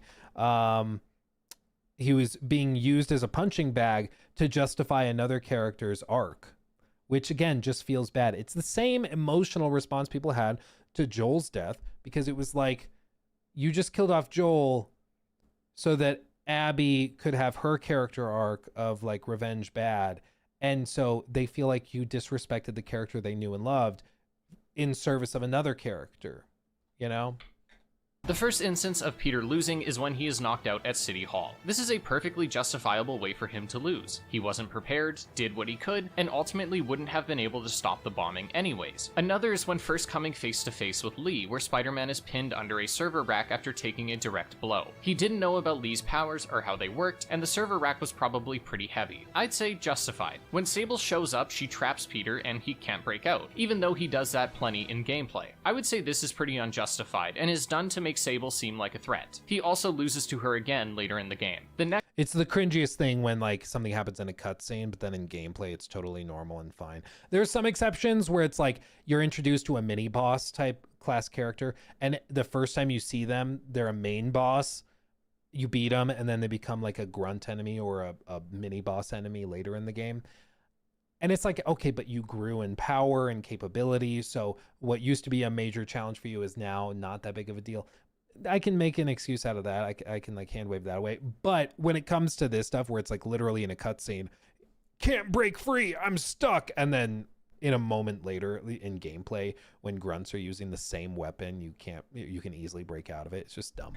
Next time is one against the Sinister Six. As mentioned, this is a perfectly fine reason to lose. Another instance is the burning building, and I believe it is unjustified. Spider-Man should have been able to get out of that. The next is one against Scorpion. This might seem unjustified because he loses without much effort, but it's explained that Scorpion is using a new serum developed by Otto, so it makes sense that the effects of it catch him off guard, so I consider this justified. Finally, he loses to Otto after his transformation, and as mentioned, this is justified. In total, Peter loses about 8 times throughout the story, and 5 of those times it is justified, leaving 3 instances where I believe Peter's power was capped in order to build up the story's antagonists. I'd say this is a very forgivable amount. We can see again that he loses to Rhino and Miles Morales, and while I won't count this game because Peter is hardly in it, I want to examine this scene because it highlights a big part of the problem, which is Insomniac will sometimes not remember that Peter needs to lose for a reason.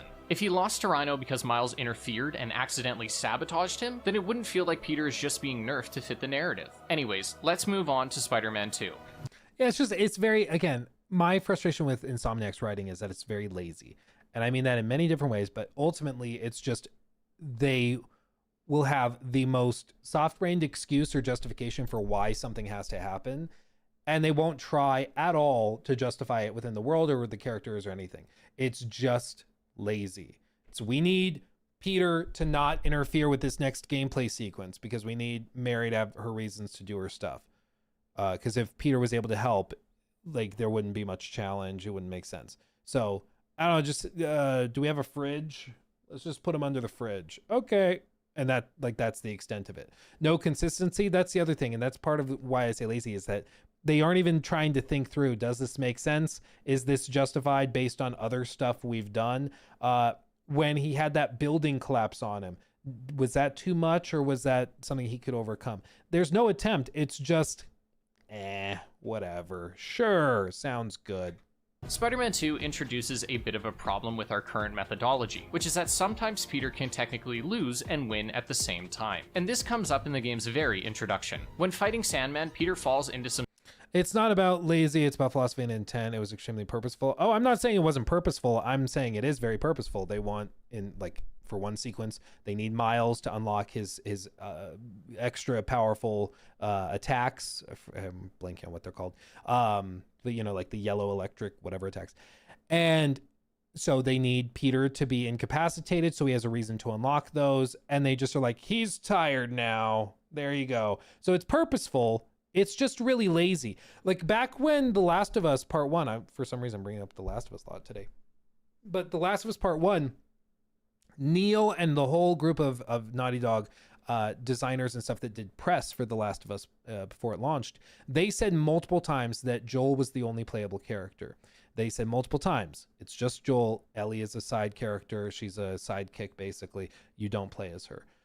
And then the game came out, and turns out you can play as Ellie. And they decided that they wanted the player to play as Ellie, to experience the world through her eyes. They decided intentionally, they wanted, and purposefully, that they wanted her to be a playable character, but they needed a reason for her to be playable, other than just like swap characters now for some reason.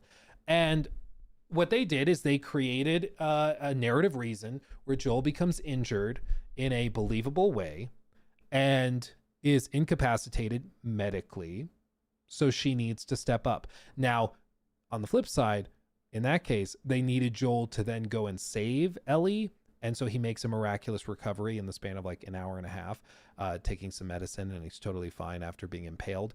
That's also contrived and forced for purposeful reasons. But my point is that you can do things purposefully in a story. I just want a little bit more effort than a fridge fell on him, than he's tired now. I want more effort than that. Like, at least try to justify it in the world. Try to justify it, you know, more than just the laziest of the laziest explanation.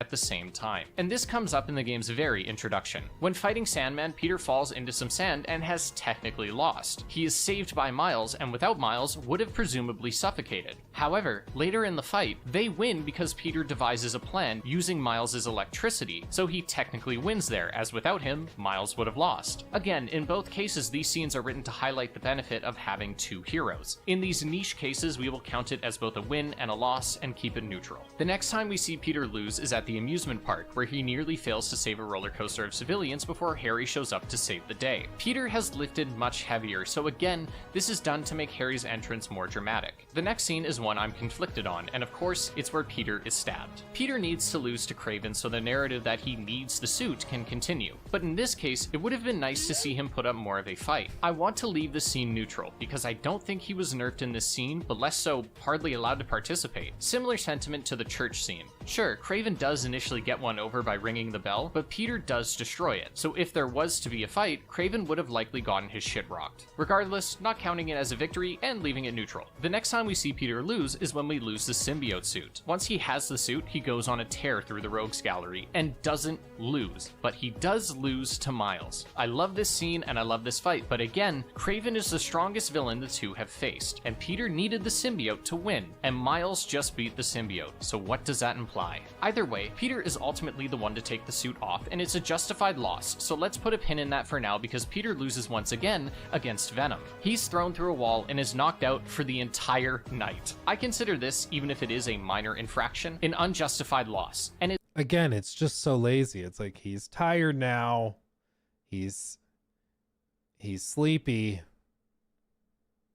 That's why he can't help now. It's just so lazy. It's so lazy. And when lazy writing, at least for me, maybe other people aren't like this, but for me, when there's really, really lazy writing like that, it just makes me check out. Like, I don't take it seriously anymore. I'm just like, is this what we're doing? Really? Okay.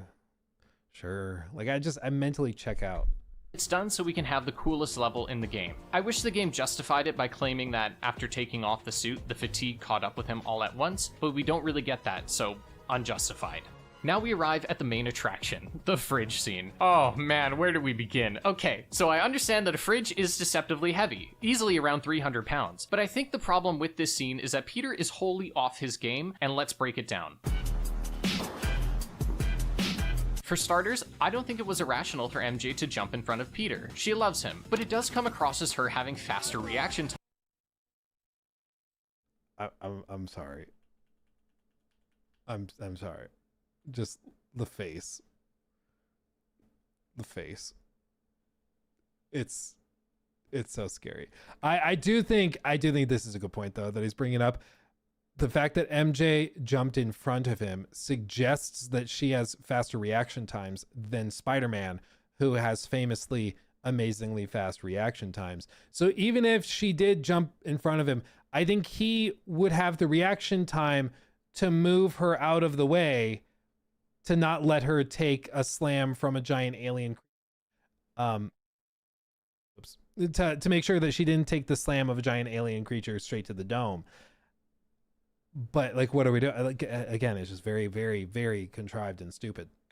Faster reaction time. WTF even is Spidey sense at this point, bro. No, you don't get hit by Venom. You're sexy.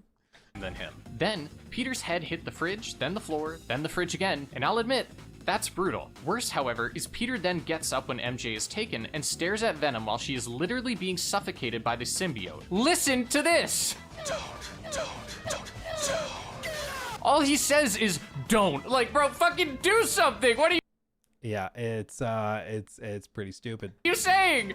Part of what frustrates me with this scene is that it's an unjustified loss, and it would be so easy to make it justified while maintaining the core of the scene. We can keep MJ jumping in front of Peter. Some consider it stupid of her, but again, it's natural when you love someone. And it's not like MJ isn't already in direct danger by simply being the only non-superpowered person in the house. Instead, however, Peter can push her out of the way, causing the tendril to not hit him, but grab him. The tendril can wrap around his neck, and then while virtually subdued, Venom uses the other arm to drag MJ away. Then he can keep his plea for Harry to not do it and not look like a bum for just standing there watching. Regardless, this is an unjustified loss. There's plenty of ways to justify it if we bring in outside information or make significant assumptions, but in a vacuum, this is a near undeniable unjustified loss. The next loss is at City Hall, and it's once again due—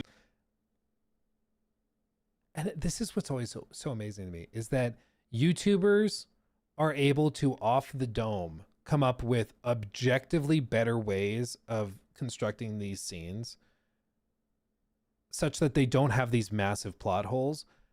And it's not even what like the YouTuber does. The YouTuber doesn't write stories for games. The YouTuber isn't like just a dude making videos, but that is objectively better than what is in the game by like every metric. It's just way better. And yet the writers, the professional writers, couldn't come up with a solution to it. Like, what are we doing? What are we doing?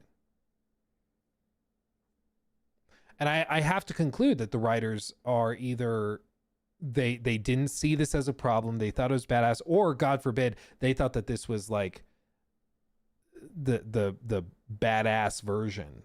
That it's like, no, it's intense because the fridge hurts. Like, it's kindergarten writing. Like, what are we doing? I don't know. I don't know how it happened, but it feels like, especially during this period of the last like 5 years, there's been a significant drop in writing quality with a lot of these big AAA studios. Some people point to like SPI consultancy work and stuff. The people I've chatted with who work in game development on projects that SBI was involved in, they said that it was like their involvement was very, very minimal, and like they showed up, gave recommendations, and then nobody ever talked to them ever again. I don't know if that's the case for every one of these games that they worked on, because they did work on Spider-Man 2 or consult on it at least a little bit. I think more than anything, it just seems like there's a generation of writers that got hired right after COVID that are all terrible. They're just bad at what they do.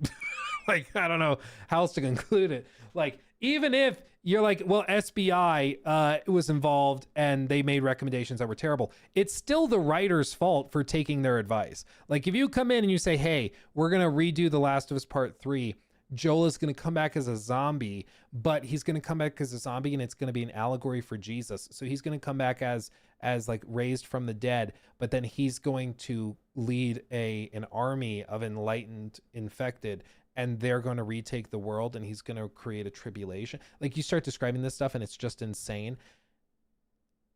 The writers would still have to say, yeah, that sounds good. Let's do that. And so even if the consultant is making stupid recommendations, the writers are still responsible for taking the bad advice. You know, it's why you can't just excuse away like Suicide Squad being god awful with writing by saying, well, Sweet Baby worked on it. The writers still agreed to do that. So the people that worked at Rocksteady are still responsible ultimately. You know, you can't just wave your hands away. I'm saying the writers still said yes, even if it is ultimately SBI who came up with the idea. The writers are still bad for saying that sounds good. That sounds like a great idea. In the case of Spider-Man 2, though, like these little things, these individual scenes, that's not stuff that SBI worked on. They gave like character arc descriptions. They came up with like character designs. They came up with, we think we should work this character in this way. They should have these interests to appeal to these people. Like that's what their consultancy groups work on. My understanding is that like individual scenes are still being written by the writers at Insomniac. I think the writers are just bad. They're just bad. To the general incompetence on the part of both Spider-Men. Peter puts up hardly any fight against the infected, and conveniently has no sound gadgets, which are canon as they were developed as part of a different earlier mission. Then Miles jumps in, and instead of using electricity, or anything really, he just tugs on him a bunch. Now, granted, we can see multiple tendrils begin to pin Peter down as soon as he hits the ground, so it's hard to call this entirely unjustified, so we can simply leave it as neutral, as once again, it's to make Mr. Negative the hero. When Peter encounters Harry again, and again, this is just the tale of the tape time and time and time again with Spider-Man 2 specifically, the game, is that you can tell they decided we need this guy to be the hero of the scene, or we need MJ to be the hero. We need Miles to be the hero, whatever it may be. And then they come up with a way for it to happen and they just force it. They don't even try to make it make sense. They don't even come up with some explanation for why Miles couldn't use some of his powers in that scene, why they wouldn't have these gadgets or this capability this way or that way. Because that doesn't work. They don't need to. They feel like it's good enough. And that reflects the overall impression of Spider-Man 2, which is, again, that it was just good enough. No more, no less.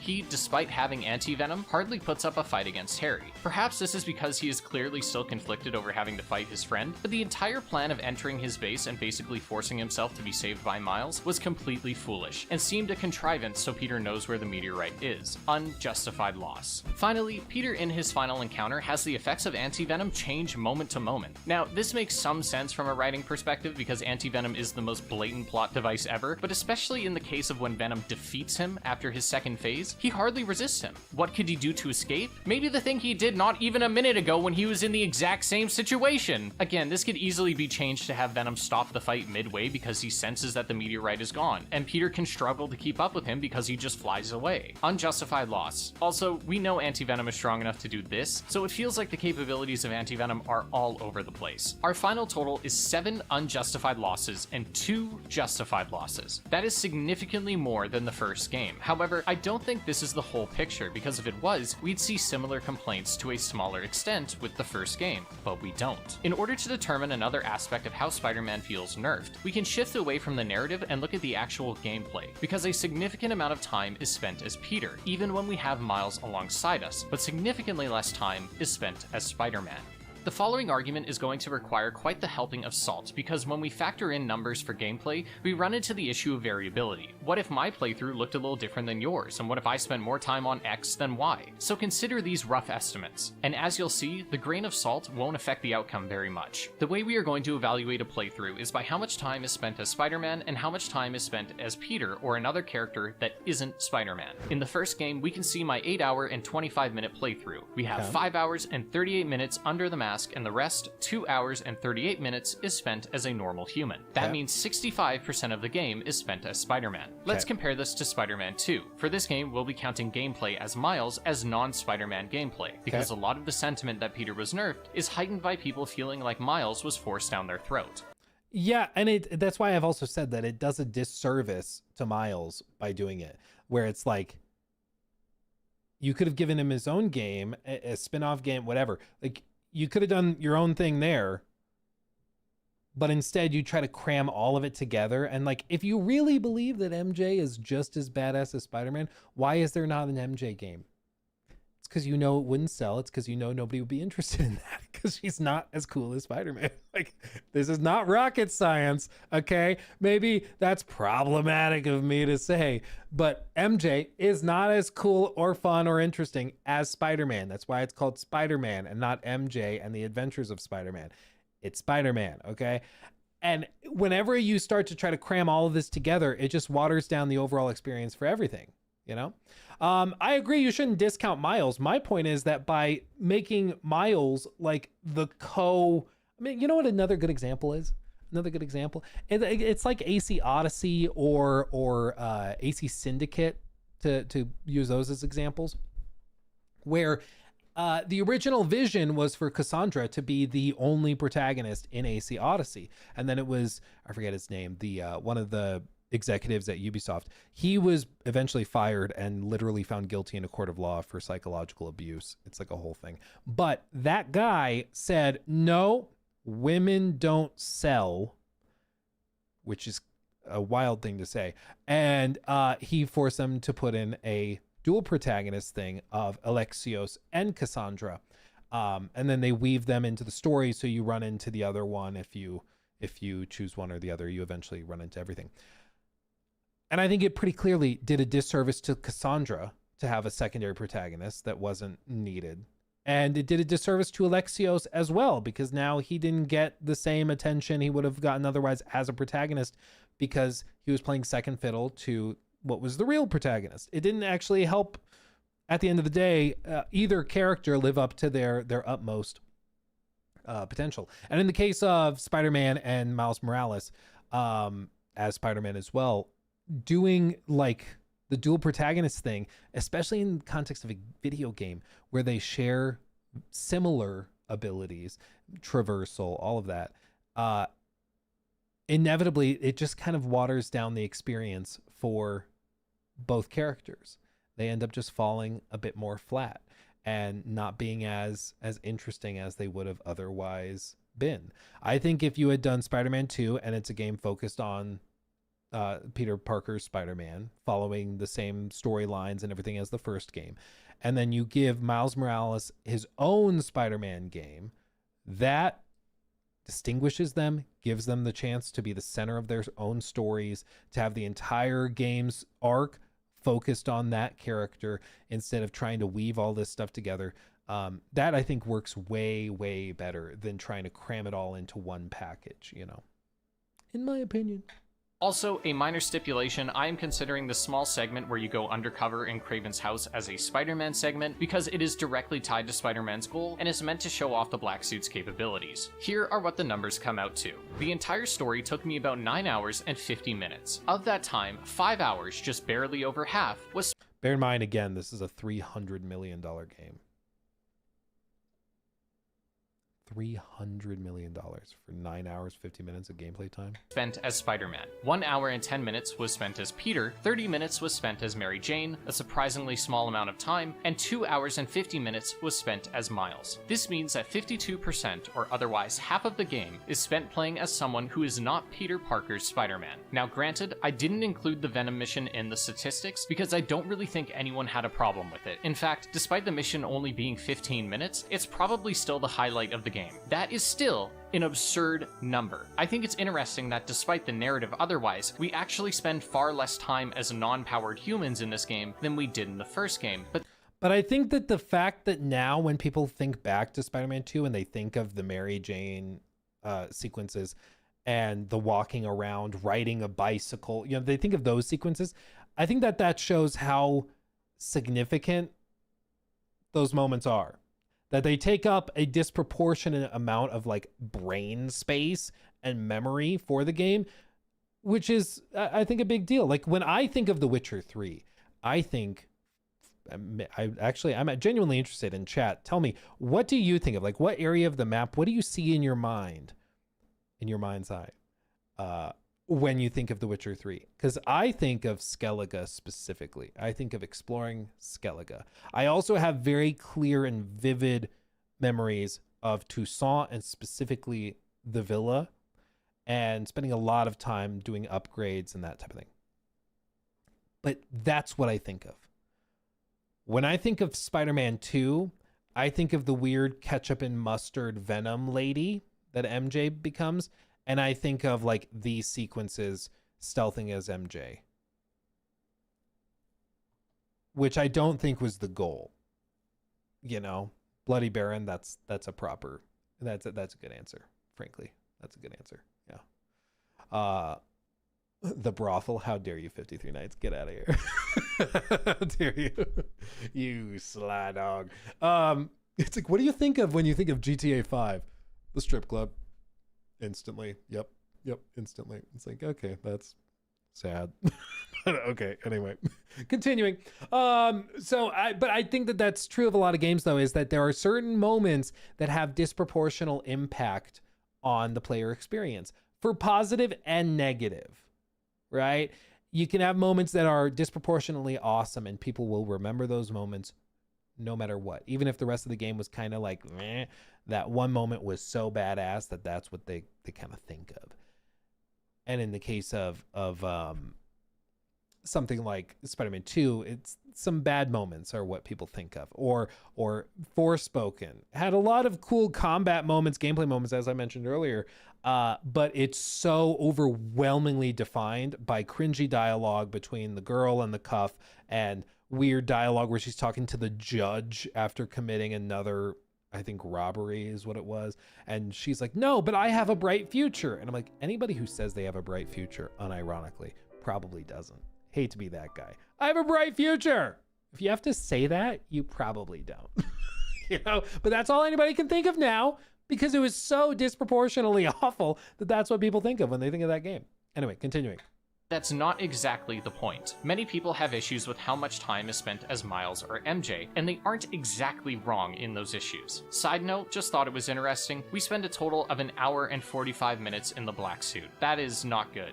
So, what's the conclusion then? Peter was nerfed? I mean, narratively, he is losing much more and for shakier reasons, and he is less present in this game than he was in his debut. But something doesn't sit right with me. There's something about what we've covered that still doesn't present Insomniac as an entity hell-bent on minimizing Peter. Of course, you see the runtime, we have a bit more to cover, and no video essay is complete without a good twist.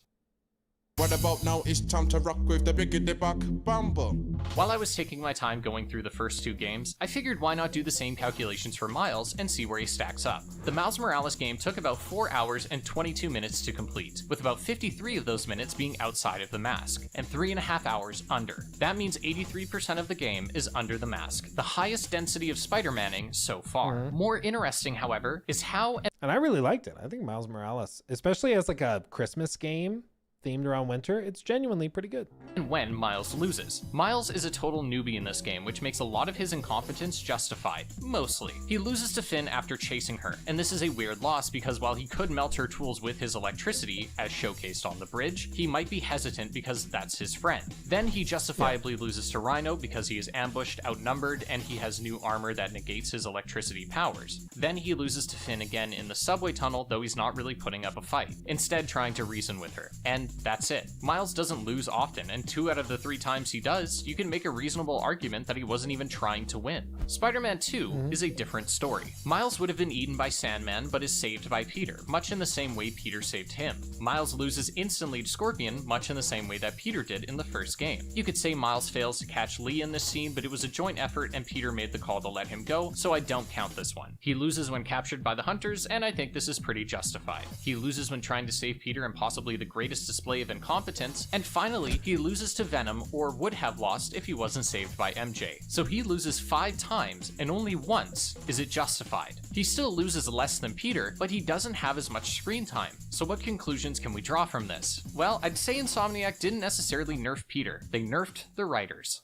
Despite a lot of the core directorial team, all the writing is lazy. That's why, like, we can say, as I think some people have mentioned, where it's like, it feels like they're nerfing him purposefully. And it's like, Yeah, at certain moments, I think they are contriving storylines and they are weakening him so that another character can be lifted up in his place.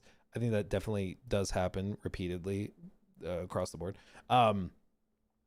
But just in general, like they're not trying to come up with an excuse that makes sense. They're not really trying. The writing quality has just plummeted. Like the writers are just bad. They're just bad and they're lazy. And that's one thing, like there's contrived stories and those can still be compelling and interesting, but you just kind of ignore that part, shut that part of your brain off and just don't think about it. You can still have a good time though. But then there's other times where like the writers literally are not trying or they just are incapable of doing it.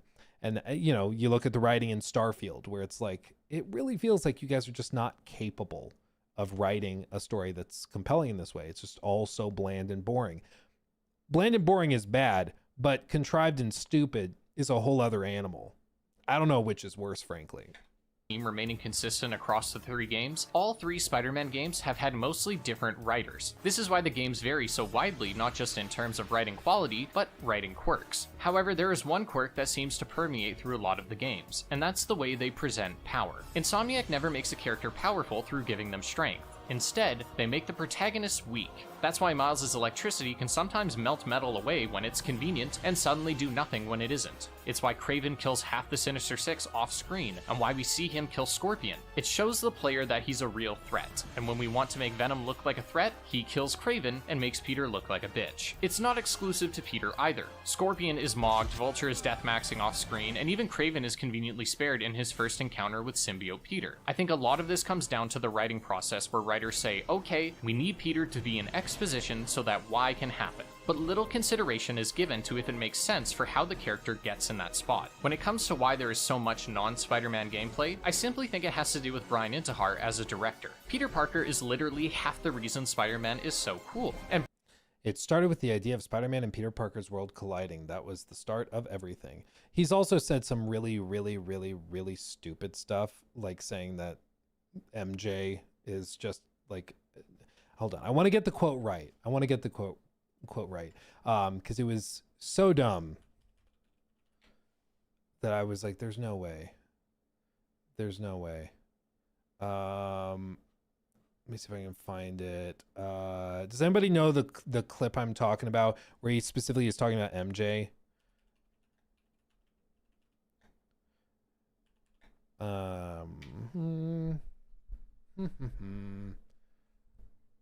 Is this it?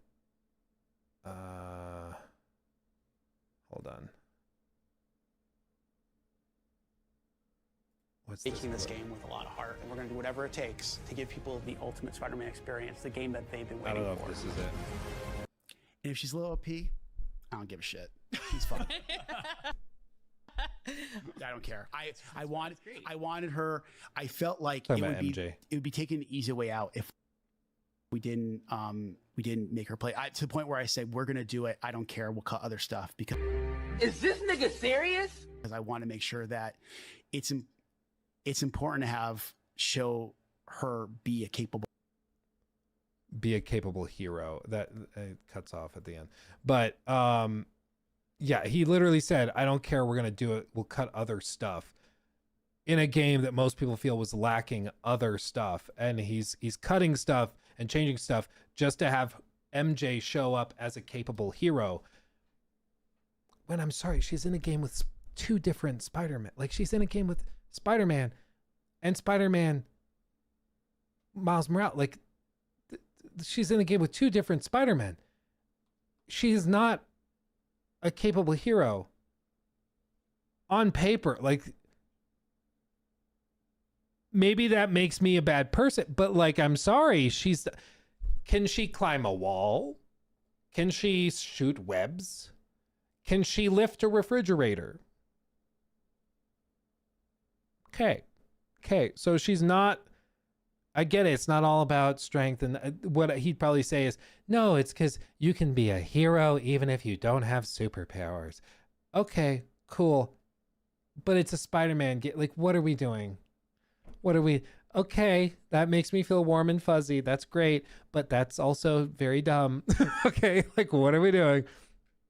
And I think that it's just like, the obsession with trying to get her in the game and playable and show her as a capable hero, you can feel how some things start to feel really forced, where he's saying, I don't care if it doesn't make sense. I don't care what the excuse is. We're going to do it. Full stop.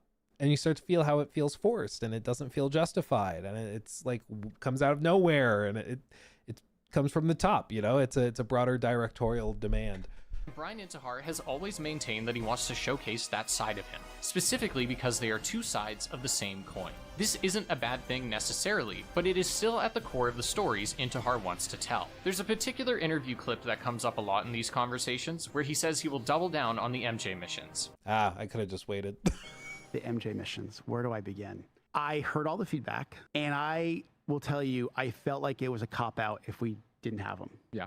I felt like we were saying, okay, yep, everybody just wants to see Spider-Man and whatever. Like, who cares about the perspective of seeing the world from a non-superhero standpoint? I was like, whatever. And it's a Spider-Man game. It's a Spider-Man game. What are we doing crossing our arms and pouting? Like, bro, it's a Spider-Man game. And your audience and fans say they thought that the MJ sequences felt out of place. They were boring. It's a Spider-Man game. Why are we playing as MJ? What are we doing? It's this like contempt for the audience that is so representative of the last like 5 years of some of these like biggest flops in the industry. And it's why, again, like I said at the top of the video, I think if Spider-Man 2 had launched a year or two later in the age of like 2024, early 2025, for example, I think it would have been crucified for some of the writing choices and what they've done with it. It still probably would have sold pretty well because it's Spider-Man, but I think that it would have gotten a lot more blowback than it did at the time. And I'm sorry, it's just this weird contemptuous vibe of like, no, you guys, what you want is a cop out. What you want, you don't understand. It's talking down to, it's just, it feels gross. And I said, no, we're gonna do it. We're gonna do it. We're gonna look at the criticisms and see what we can do right. And I think that it was really important to show that she is a capable hero in her own way. For sure. Give people the stuff you know they want, so you can inject things that maybe they aren't familiar with or maybe they don't know they want, but make them like that stuff. To be clear, as he says on screen for those listening, this quote is in reference to Mr. Negative, but many people believe it to be indicative of the MJ Missions 2 because it has to do with his design philosophy. Just to let him read it off again, this is the methodology and the mindset of a lot of these guys. Just listen again. Own way. For sure. Give people the stuff you know they want, so you can inject things that maybe they aren't familiar with or maybe they don't know they want, but make them like that stuff. It's hard to... This like manipulative... You don't like the MJ stuff? Okay, well, you're gonna. You don't like the MJ missions? You think they're boring and out of place in a game called Spider-Man? Okay, well, you're gonna. We're gonna put it in the game. Yes, you'll play as Spider-Man. You'll swing around. You'll punch bad guys. And we'll even give you a second Spider-Man. You can... 2 Spider-Man. Fighting crime, doing great things. And we're gonna put MJ sequences in there, and you're gonna like it. It's that, again, contempt. It's just gross to me. It's manipulative. It's like, no, we're going to sneak it in there. And it's literally, it's literally, you go, you order a smoothie and they sneak kale into it and they grind it up and like, you can't even really tell. It's like, it tastes like I licked the ass cheek of an elephant. I can tell there's kale in my smoothie. I wanted a good smoothie that tastes good. I didn't want you to shove whatever the hell this is into it, you know? This is the kale in the smoothie. Not feel put off by this, and while I do think the reaction to this has been overblown, I certainly don't think he's saying fuck the fans and rather saying, I hear you, we will do them again, but this time better. And when it came to MJ, they were better, but I still think this is indicative of how he directs, and Spider-Man Miles Morales supports this. That game had the least amount of screen time featuring a character outside of the suit, and conveniently, Intihar didn't direct that one. Now, I don't want to get too far into the weeds here, because eventually this will just turn into a story critique, and I don't want this to seem like I'm hating, okay? I still consider Brian Intihar to be video game Jesus Christ, and Insomniac as a whole goats for finally giving us a great Spider-Man game, but I want to clarify a few things as we wrap up.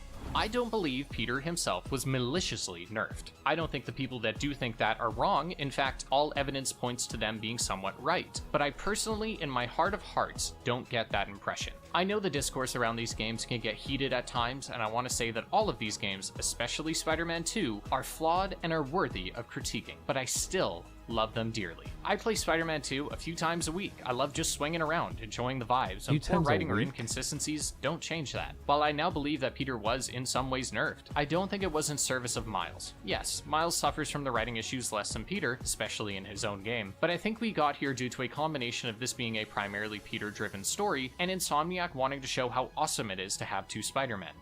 There's a saying, never attribute to malice that which can be adequately explained by incompetence. And I think that is largely a good saying to bear in mind with a lot of these discussions.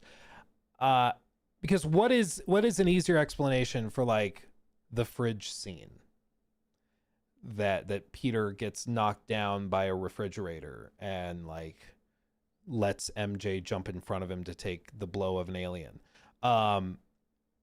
What's better? Like, what makes more sense? That it was this like calculated thing with like, yeah, and then we're gonna have him get squished by the refrigerator as like a humiliation thing to say that like MJ took that hit and was still awake and fine, but Peter gets knocked to the ground by a fridge falling on him. How stupid is that? Screw him.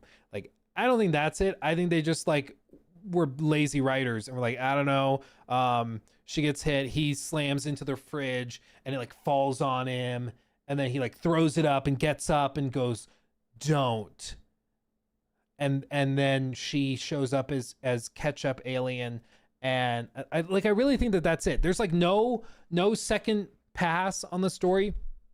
There's been a lot of discussion in the last few years over like a culture of toxic positivity, for example, in the writer's room. And I think that is just as significant of an explanation, or just as valid an explanation of a lot of this stuff, because it feels like with many of these stories that have god awful writing, it feels like did nobody check this? Did nobody go over this again? Did nobody go back and look at this and ask, is this the best we can do? And I think it's because like genuinely nobody did. I think it genuinely is that. I think there's other things and other problems where like we watch the clips of Saints Row reboot where you see that cast of characters talking about, eat the rich and screw the patriarchy, and talking about their student loans. And it's so cringy. It's just so unbelievably bad. But we watch that and it's super cringy, and we're trying to figure out how did this happen? Did they think this was cool? Like, did they think that this was relatable? You know, as far as hired killers go, I'd give them a 7. You look like you could use a mimosa. Thanks, Eli. Seriously, how's the job? It's the murder business. The fundamentals don't change, just the uniform. I can tell you love it. Okay. I don't have to love it. I have to pay my student loans. I'm in. So I'm guessing that means the pay's good. It's supposed to be. Got stiffed on my bonus today.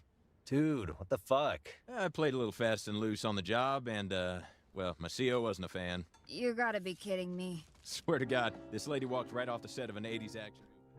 So we look at that and we go, how did the writers write that scene and say that is ready to ship? That is the best we can do. Those people are relatable. And I think it's because they actually do truly believe that. At some point, when somebody tells you they think something is good, you should believe them. If somebody tells you this is the best we can do, this is awesome, you should believe them. If somebody tells you they think that these characters are relatable because they share similar experiences, they're just like me. If the writer tells you that, you should believe them. I think a lot of these writers that came out of school in that like COVID era post-COVID era and started doing, I don't know if it was just remote workers and they were able to hire these writers for cheap. I genuinely don't know what caused this wave. But companies across the world started hiring writers that are largely incompetent, are insanely lazy as well, as we've seen throughout this whole discussion. And they just frankly, like, it's really dangerous when the leaders and the people in charge of those writers also have this like contempt for an audience or for their own audience as it pertains to the narrative, which I think also happens a lot. It happened with Saints Row, where they had this weird contempt over this like sort of irreverent, raunchy humor that the previous Saints Row games were known for. And then with Spider-Man, there's also, like I said, that same feeling of contempt of like, I'm going to show you this stuff that you don't think you want, but you're going to like it. And it's just kind of icky. It's just icky. It makes me feel icky. Can't prove it, obviously, but I do believe that it's meant to say, look how much more they can do, instead of, look how useless one is without the other. I think it's unfortunate that a lot of bad actors have really hopped on the trend of saying Peter was nerfed, because ultimately, I think it leads to a lot of bad faith criticism, and it paves the way for hundreds of assumptions that make engaging with the game's discourse toxic and unenjoyable. But unfortunately, even if some of the people who believe this can be jackasses, in this particular case, they're also correct. Once again, feel free to check out the second channel for more Spider-Man and Batman content. Thank you to our patrons for supporting this channel, and I'll see you guys in the next video. It's a very good video. I mean, I think he is right that I don't think that the writers sat down and decided, let's nerf Peter to build up MJ, let's nerf Peter to build up Miles. I think that they wanted to build up MJ and Miles, and because they're bad writers, it ended up tearing down whatever character was at the centerpiece of the scene in order to build up the other people. It's sort of a cart before the horse thing, carrot and the stick, whatever. I think that they wanted to lift up MJ as a capable hero, just as capable as Miles, which is stupid, but that's what they wanted to do. And they did that at the cost of the other characters. But that was mainly because of incompetence, not necessarily calculated malice. Does it ultimately matter at the end of the day? Not really. Either way, at the end of the day, the stories are still stupid. So there's that.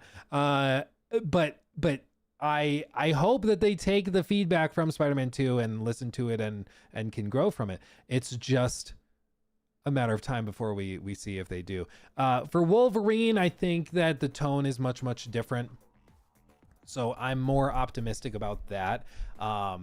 Spider-Man has always been kind of tough to juggle because you start to add in these secondary characters. You start to add in other, like another Spider-Man in the form of Miles.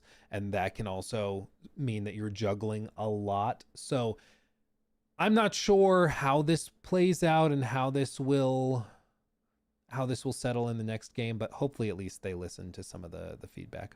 Cordell, thank you for the 5. I disagree that Miles being there hurt the game. Some of the side missions hurt it more. Do I think Miles being there hurt the game? I think the way that he was there undermined his own involvement and Peter's. I don't know if it hurt the game. Like if the game was, I think there's a version of Spider-Man 2 that was like Peter's Spider-Man that would have been very good, if not better. And I think that there's a version of Spider-Man 2 where it was just Miles, or Spider-Man 3 or whatever, where it's just Miles, that also could have been very good. I think that the way, and given their capabilities, writing capabilities, the way that they integrated the two Spider-Man and MJ, just it undermined their own efforts, and it watered down the experience for everybody, you know. Yeah. Plenty of games have incredible writing. Don't treat the audience like they're idiots, and you have a baseline competent game. Yeah, well, and it's the respect for the audience that I really crave. It's why I love Expedition 33 and KCD and KCD 2, and it's because those games expect their audience to think about the dialogue, to appreciate what's going on, to investigate the world more, and they don't feel the need to like hold the characters' hands or force things. It just works very, very different. Miles should have gotten on Peter's case for stealing his drip. That would be funny. That would have been funny. Yeah. We'll see. It's the same superhero writing we've seen since the 90s, to be honest. Some action movies and games are more about the action, let's be honest. Well, and I mean, pretty clearly they sold a lot of copies. They did what they needed to do for Spider-Man 2. As far as I understand it, it was a profitable sequel. It's just a sequel that cost $300 million, and they don't think is that sustainable long term.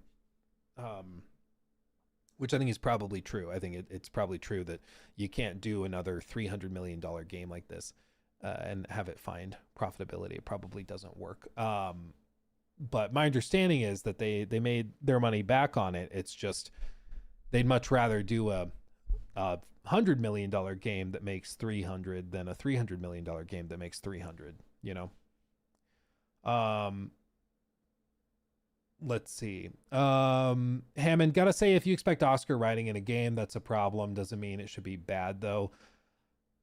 I mean, I think you should expect good writing, and it doesn't mean that every game is going to have writing that makes you rethink your life or anything like that. But I do think that you need to, it's okay for players to expect more. I think that's totally fine. I think the last thing we should be doing is lowering the standards. I think that's a bad idea. It's a great way to ruin your day, or the industry more broadly. Let's see. Krieg Zeus, thank you for that super chat. It's from 10 minutes ago. Chill toddler, it's just a game. I'm not sure what that was in reference to, but thank you for the 2. As for I still can't get over him saying that he plays Spider-Man 3 times a week. Like that it's a part of like the schedule. Like I think I'm like, oh, I go to the gym. Like I go to this workout class thing 3 times a week. Okay. He's got a Spider-Man 2 playtime. You know, I was like, that's hardcore. I appreciate it. The biggest compliment for Spider-Man PS4 was that it felt like a love letter to fans. Spider-Man 2 felt like a love letter to Brian Intihar. Well, it's the moment that you start to disregard and cast aside your fans' feedback because you feel you know what's better for them. That's when you get into a slippery area where you could start to really screw things up. Because sometimes the fans are right. Shocker, right? If the fans tell you I don't like this, maybe you should say, yeah, I get it. I listen to the feedback. Like once you start dismissing feedback, you end up with Starfield. You know, that's what happens. With the budget that some of these games have and how much more cinematic many of them are, the writing should be good when the writers, when we have writers that are fully capable. Well, I agree. And that's why I genuinely don't know what happened where all these companies started hiring people that are just bad at writing, but they're being hired as writers. Like, I just genuinely don't know. Because again, you can point to consultancy groups, but there still are writers on staff at these companies. Because how it works is that you have a team of like 15 writers at the studio, or 10 writers, or 5 writers, whatever it is. And they work at the studio day in, day out, writing stuff. And then you have consultancy groups that might come in and visit and offer feedback, be like, oh, you should do this. And then they leave. But you have the people on staff that are writing the actual dialogue and doing that stuff. So yeah, they could get feedback from this group that came in to consult, and that feedback is probably bad and stupid. But the writers are still the ones writing it. They're the ones that were hired. And in the case of like Dragon Age: The Veilguard, they ended up firing literally every single person. Like every person that's in the credits of Dragon Age: Veilguard as a writer no longer works at BioWare. They got rid of all of them. And I think that that is a saving grace and perhaps something to just go in peace with, which is that the feedback has been overwhelmingly heard from these executives. Because the one thing executives love a lot more, than feeling virtuous is money. And if they feel like their game is going to flop because of bad writing, they will fire every single writer on staff and figure something else out. Now they work everywhere else or at Starbucks. And that might sound pointed, but it's because I do know somebody. I know of somebody. I don't know them, but I know of somebody who was laid off from a writing position who was, in my opinion, not great. And they are currently working at a Starbucks. Starbucks can be great.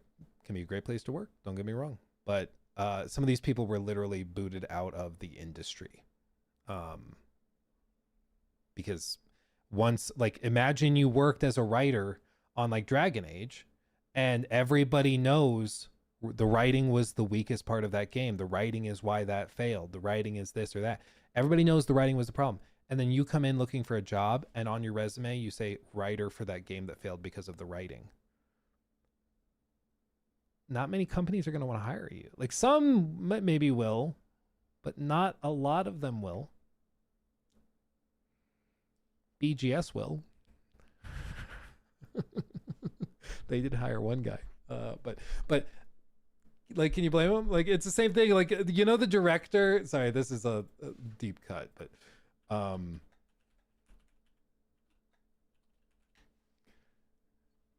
do you know the director who did like some of the most successful games or successful movies and like highly awarded movies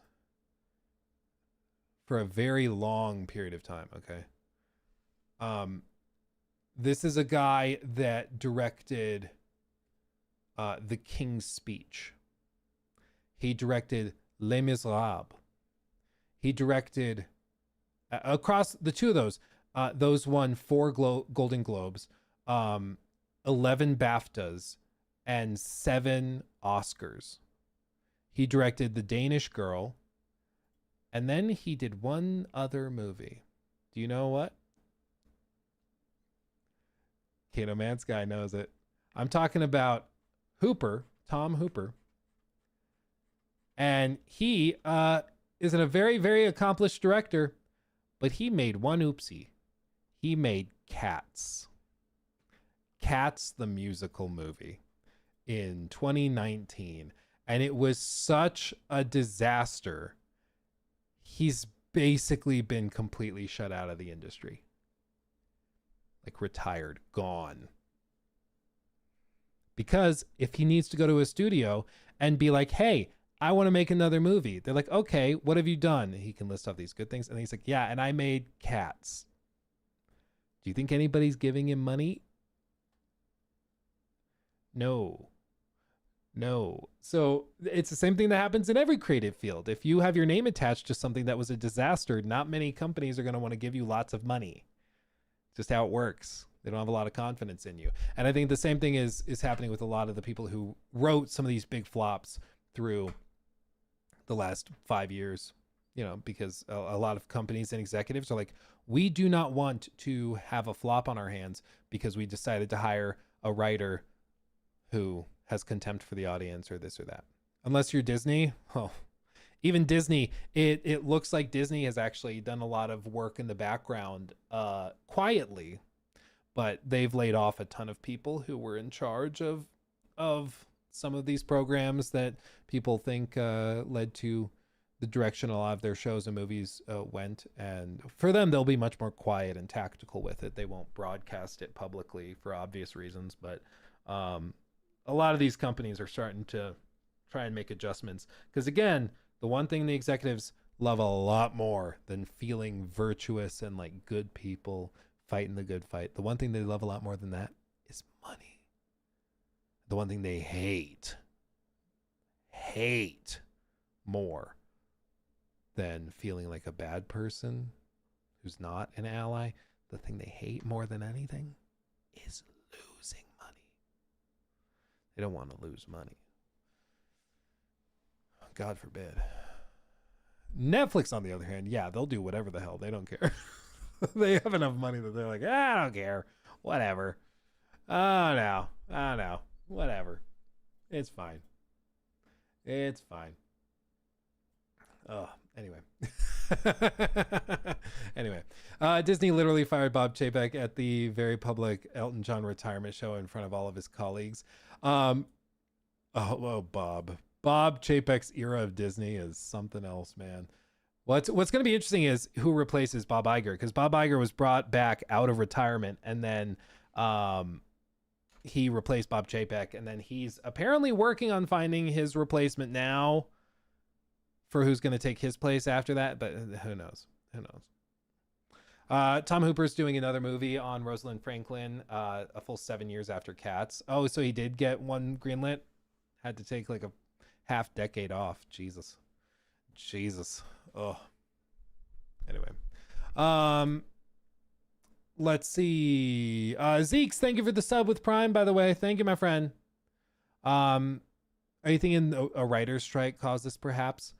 Was there... That's a good question. Could that have kickstarted something like this? Let's see. I don't know. Was there a writers strike in the gaming industry circa maybe 2020, 2021, maybe 2019? Because I don't remember. I know there's been writer strikes, but I don't know exactly when they took place. It's all kind of blurred together. Because I'm thinking if they got in there and they started, there was a strike, they had to hire new writers or something around that time period. That could be interesting. A 2020 strike for writers for Love Struck, a mobile game. Okay.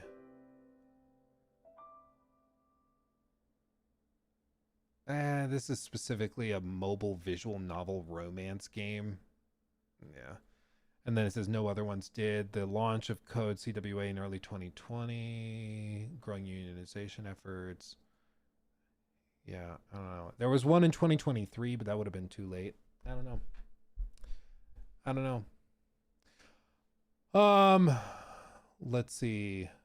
Chapek was in his 60s, so he's supposed to be on the job for like a decade. Yeah, I mean, without a doubt, Chapek was a bit of a disaster. He did not do what they wanted him to do. Yeah. Didn't go too hot. But anyway. Anywho. Yeah, I should probably call it there before I lose my voice. I do have more stuff for us to go through. I guess we'll get to it Tuesday or Wednesday. But I appreciate all of you joining me. It's been a tremendous time. I've had a great time with you today. Hopefully you had a good time as well as we went through a bunch of stuff. I appreciate talking about games with all of you. It's always a joy, a pleasure. And I'll be back soon, either tomorrow or Wednesday, just working on some stuff in the background. So I'll get it to you as soon as I can. But yeah, Mike, you love Hunt Showdown. I'm very tempted to get Arc Raiders as it's also Extraction, but I'm worried it might be too similar to Tarkov. No, Arc Raiders is like the console friendly, more. I heard one person describe Arc Raiders is Tarkov if you have a job. So it's way more chill than Tarkov is. So rest assured, if you're like, I don't want something that hardcore, don't worry. You can still have a lot of fun with it. Okay. But I recommend you check it out. Anyway, thank you guys for being with me here. Thank you for chilling. Thanks for having a great time and making my life wonderful and fantastic. Okay. Much love. I'll see you in the next one. Hugs and kisses. Bye-bye.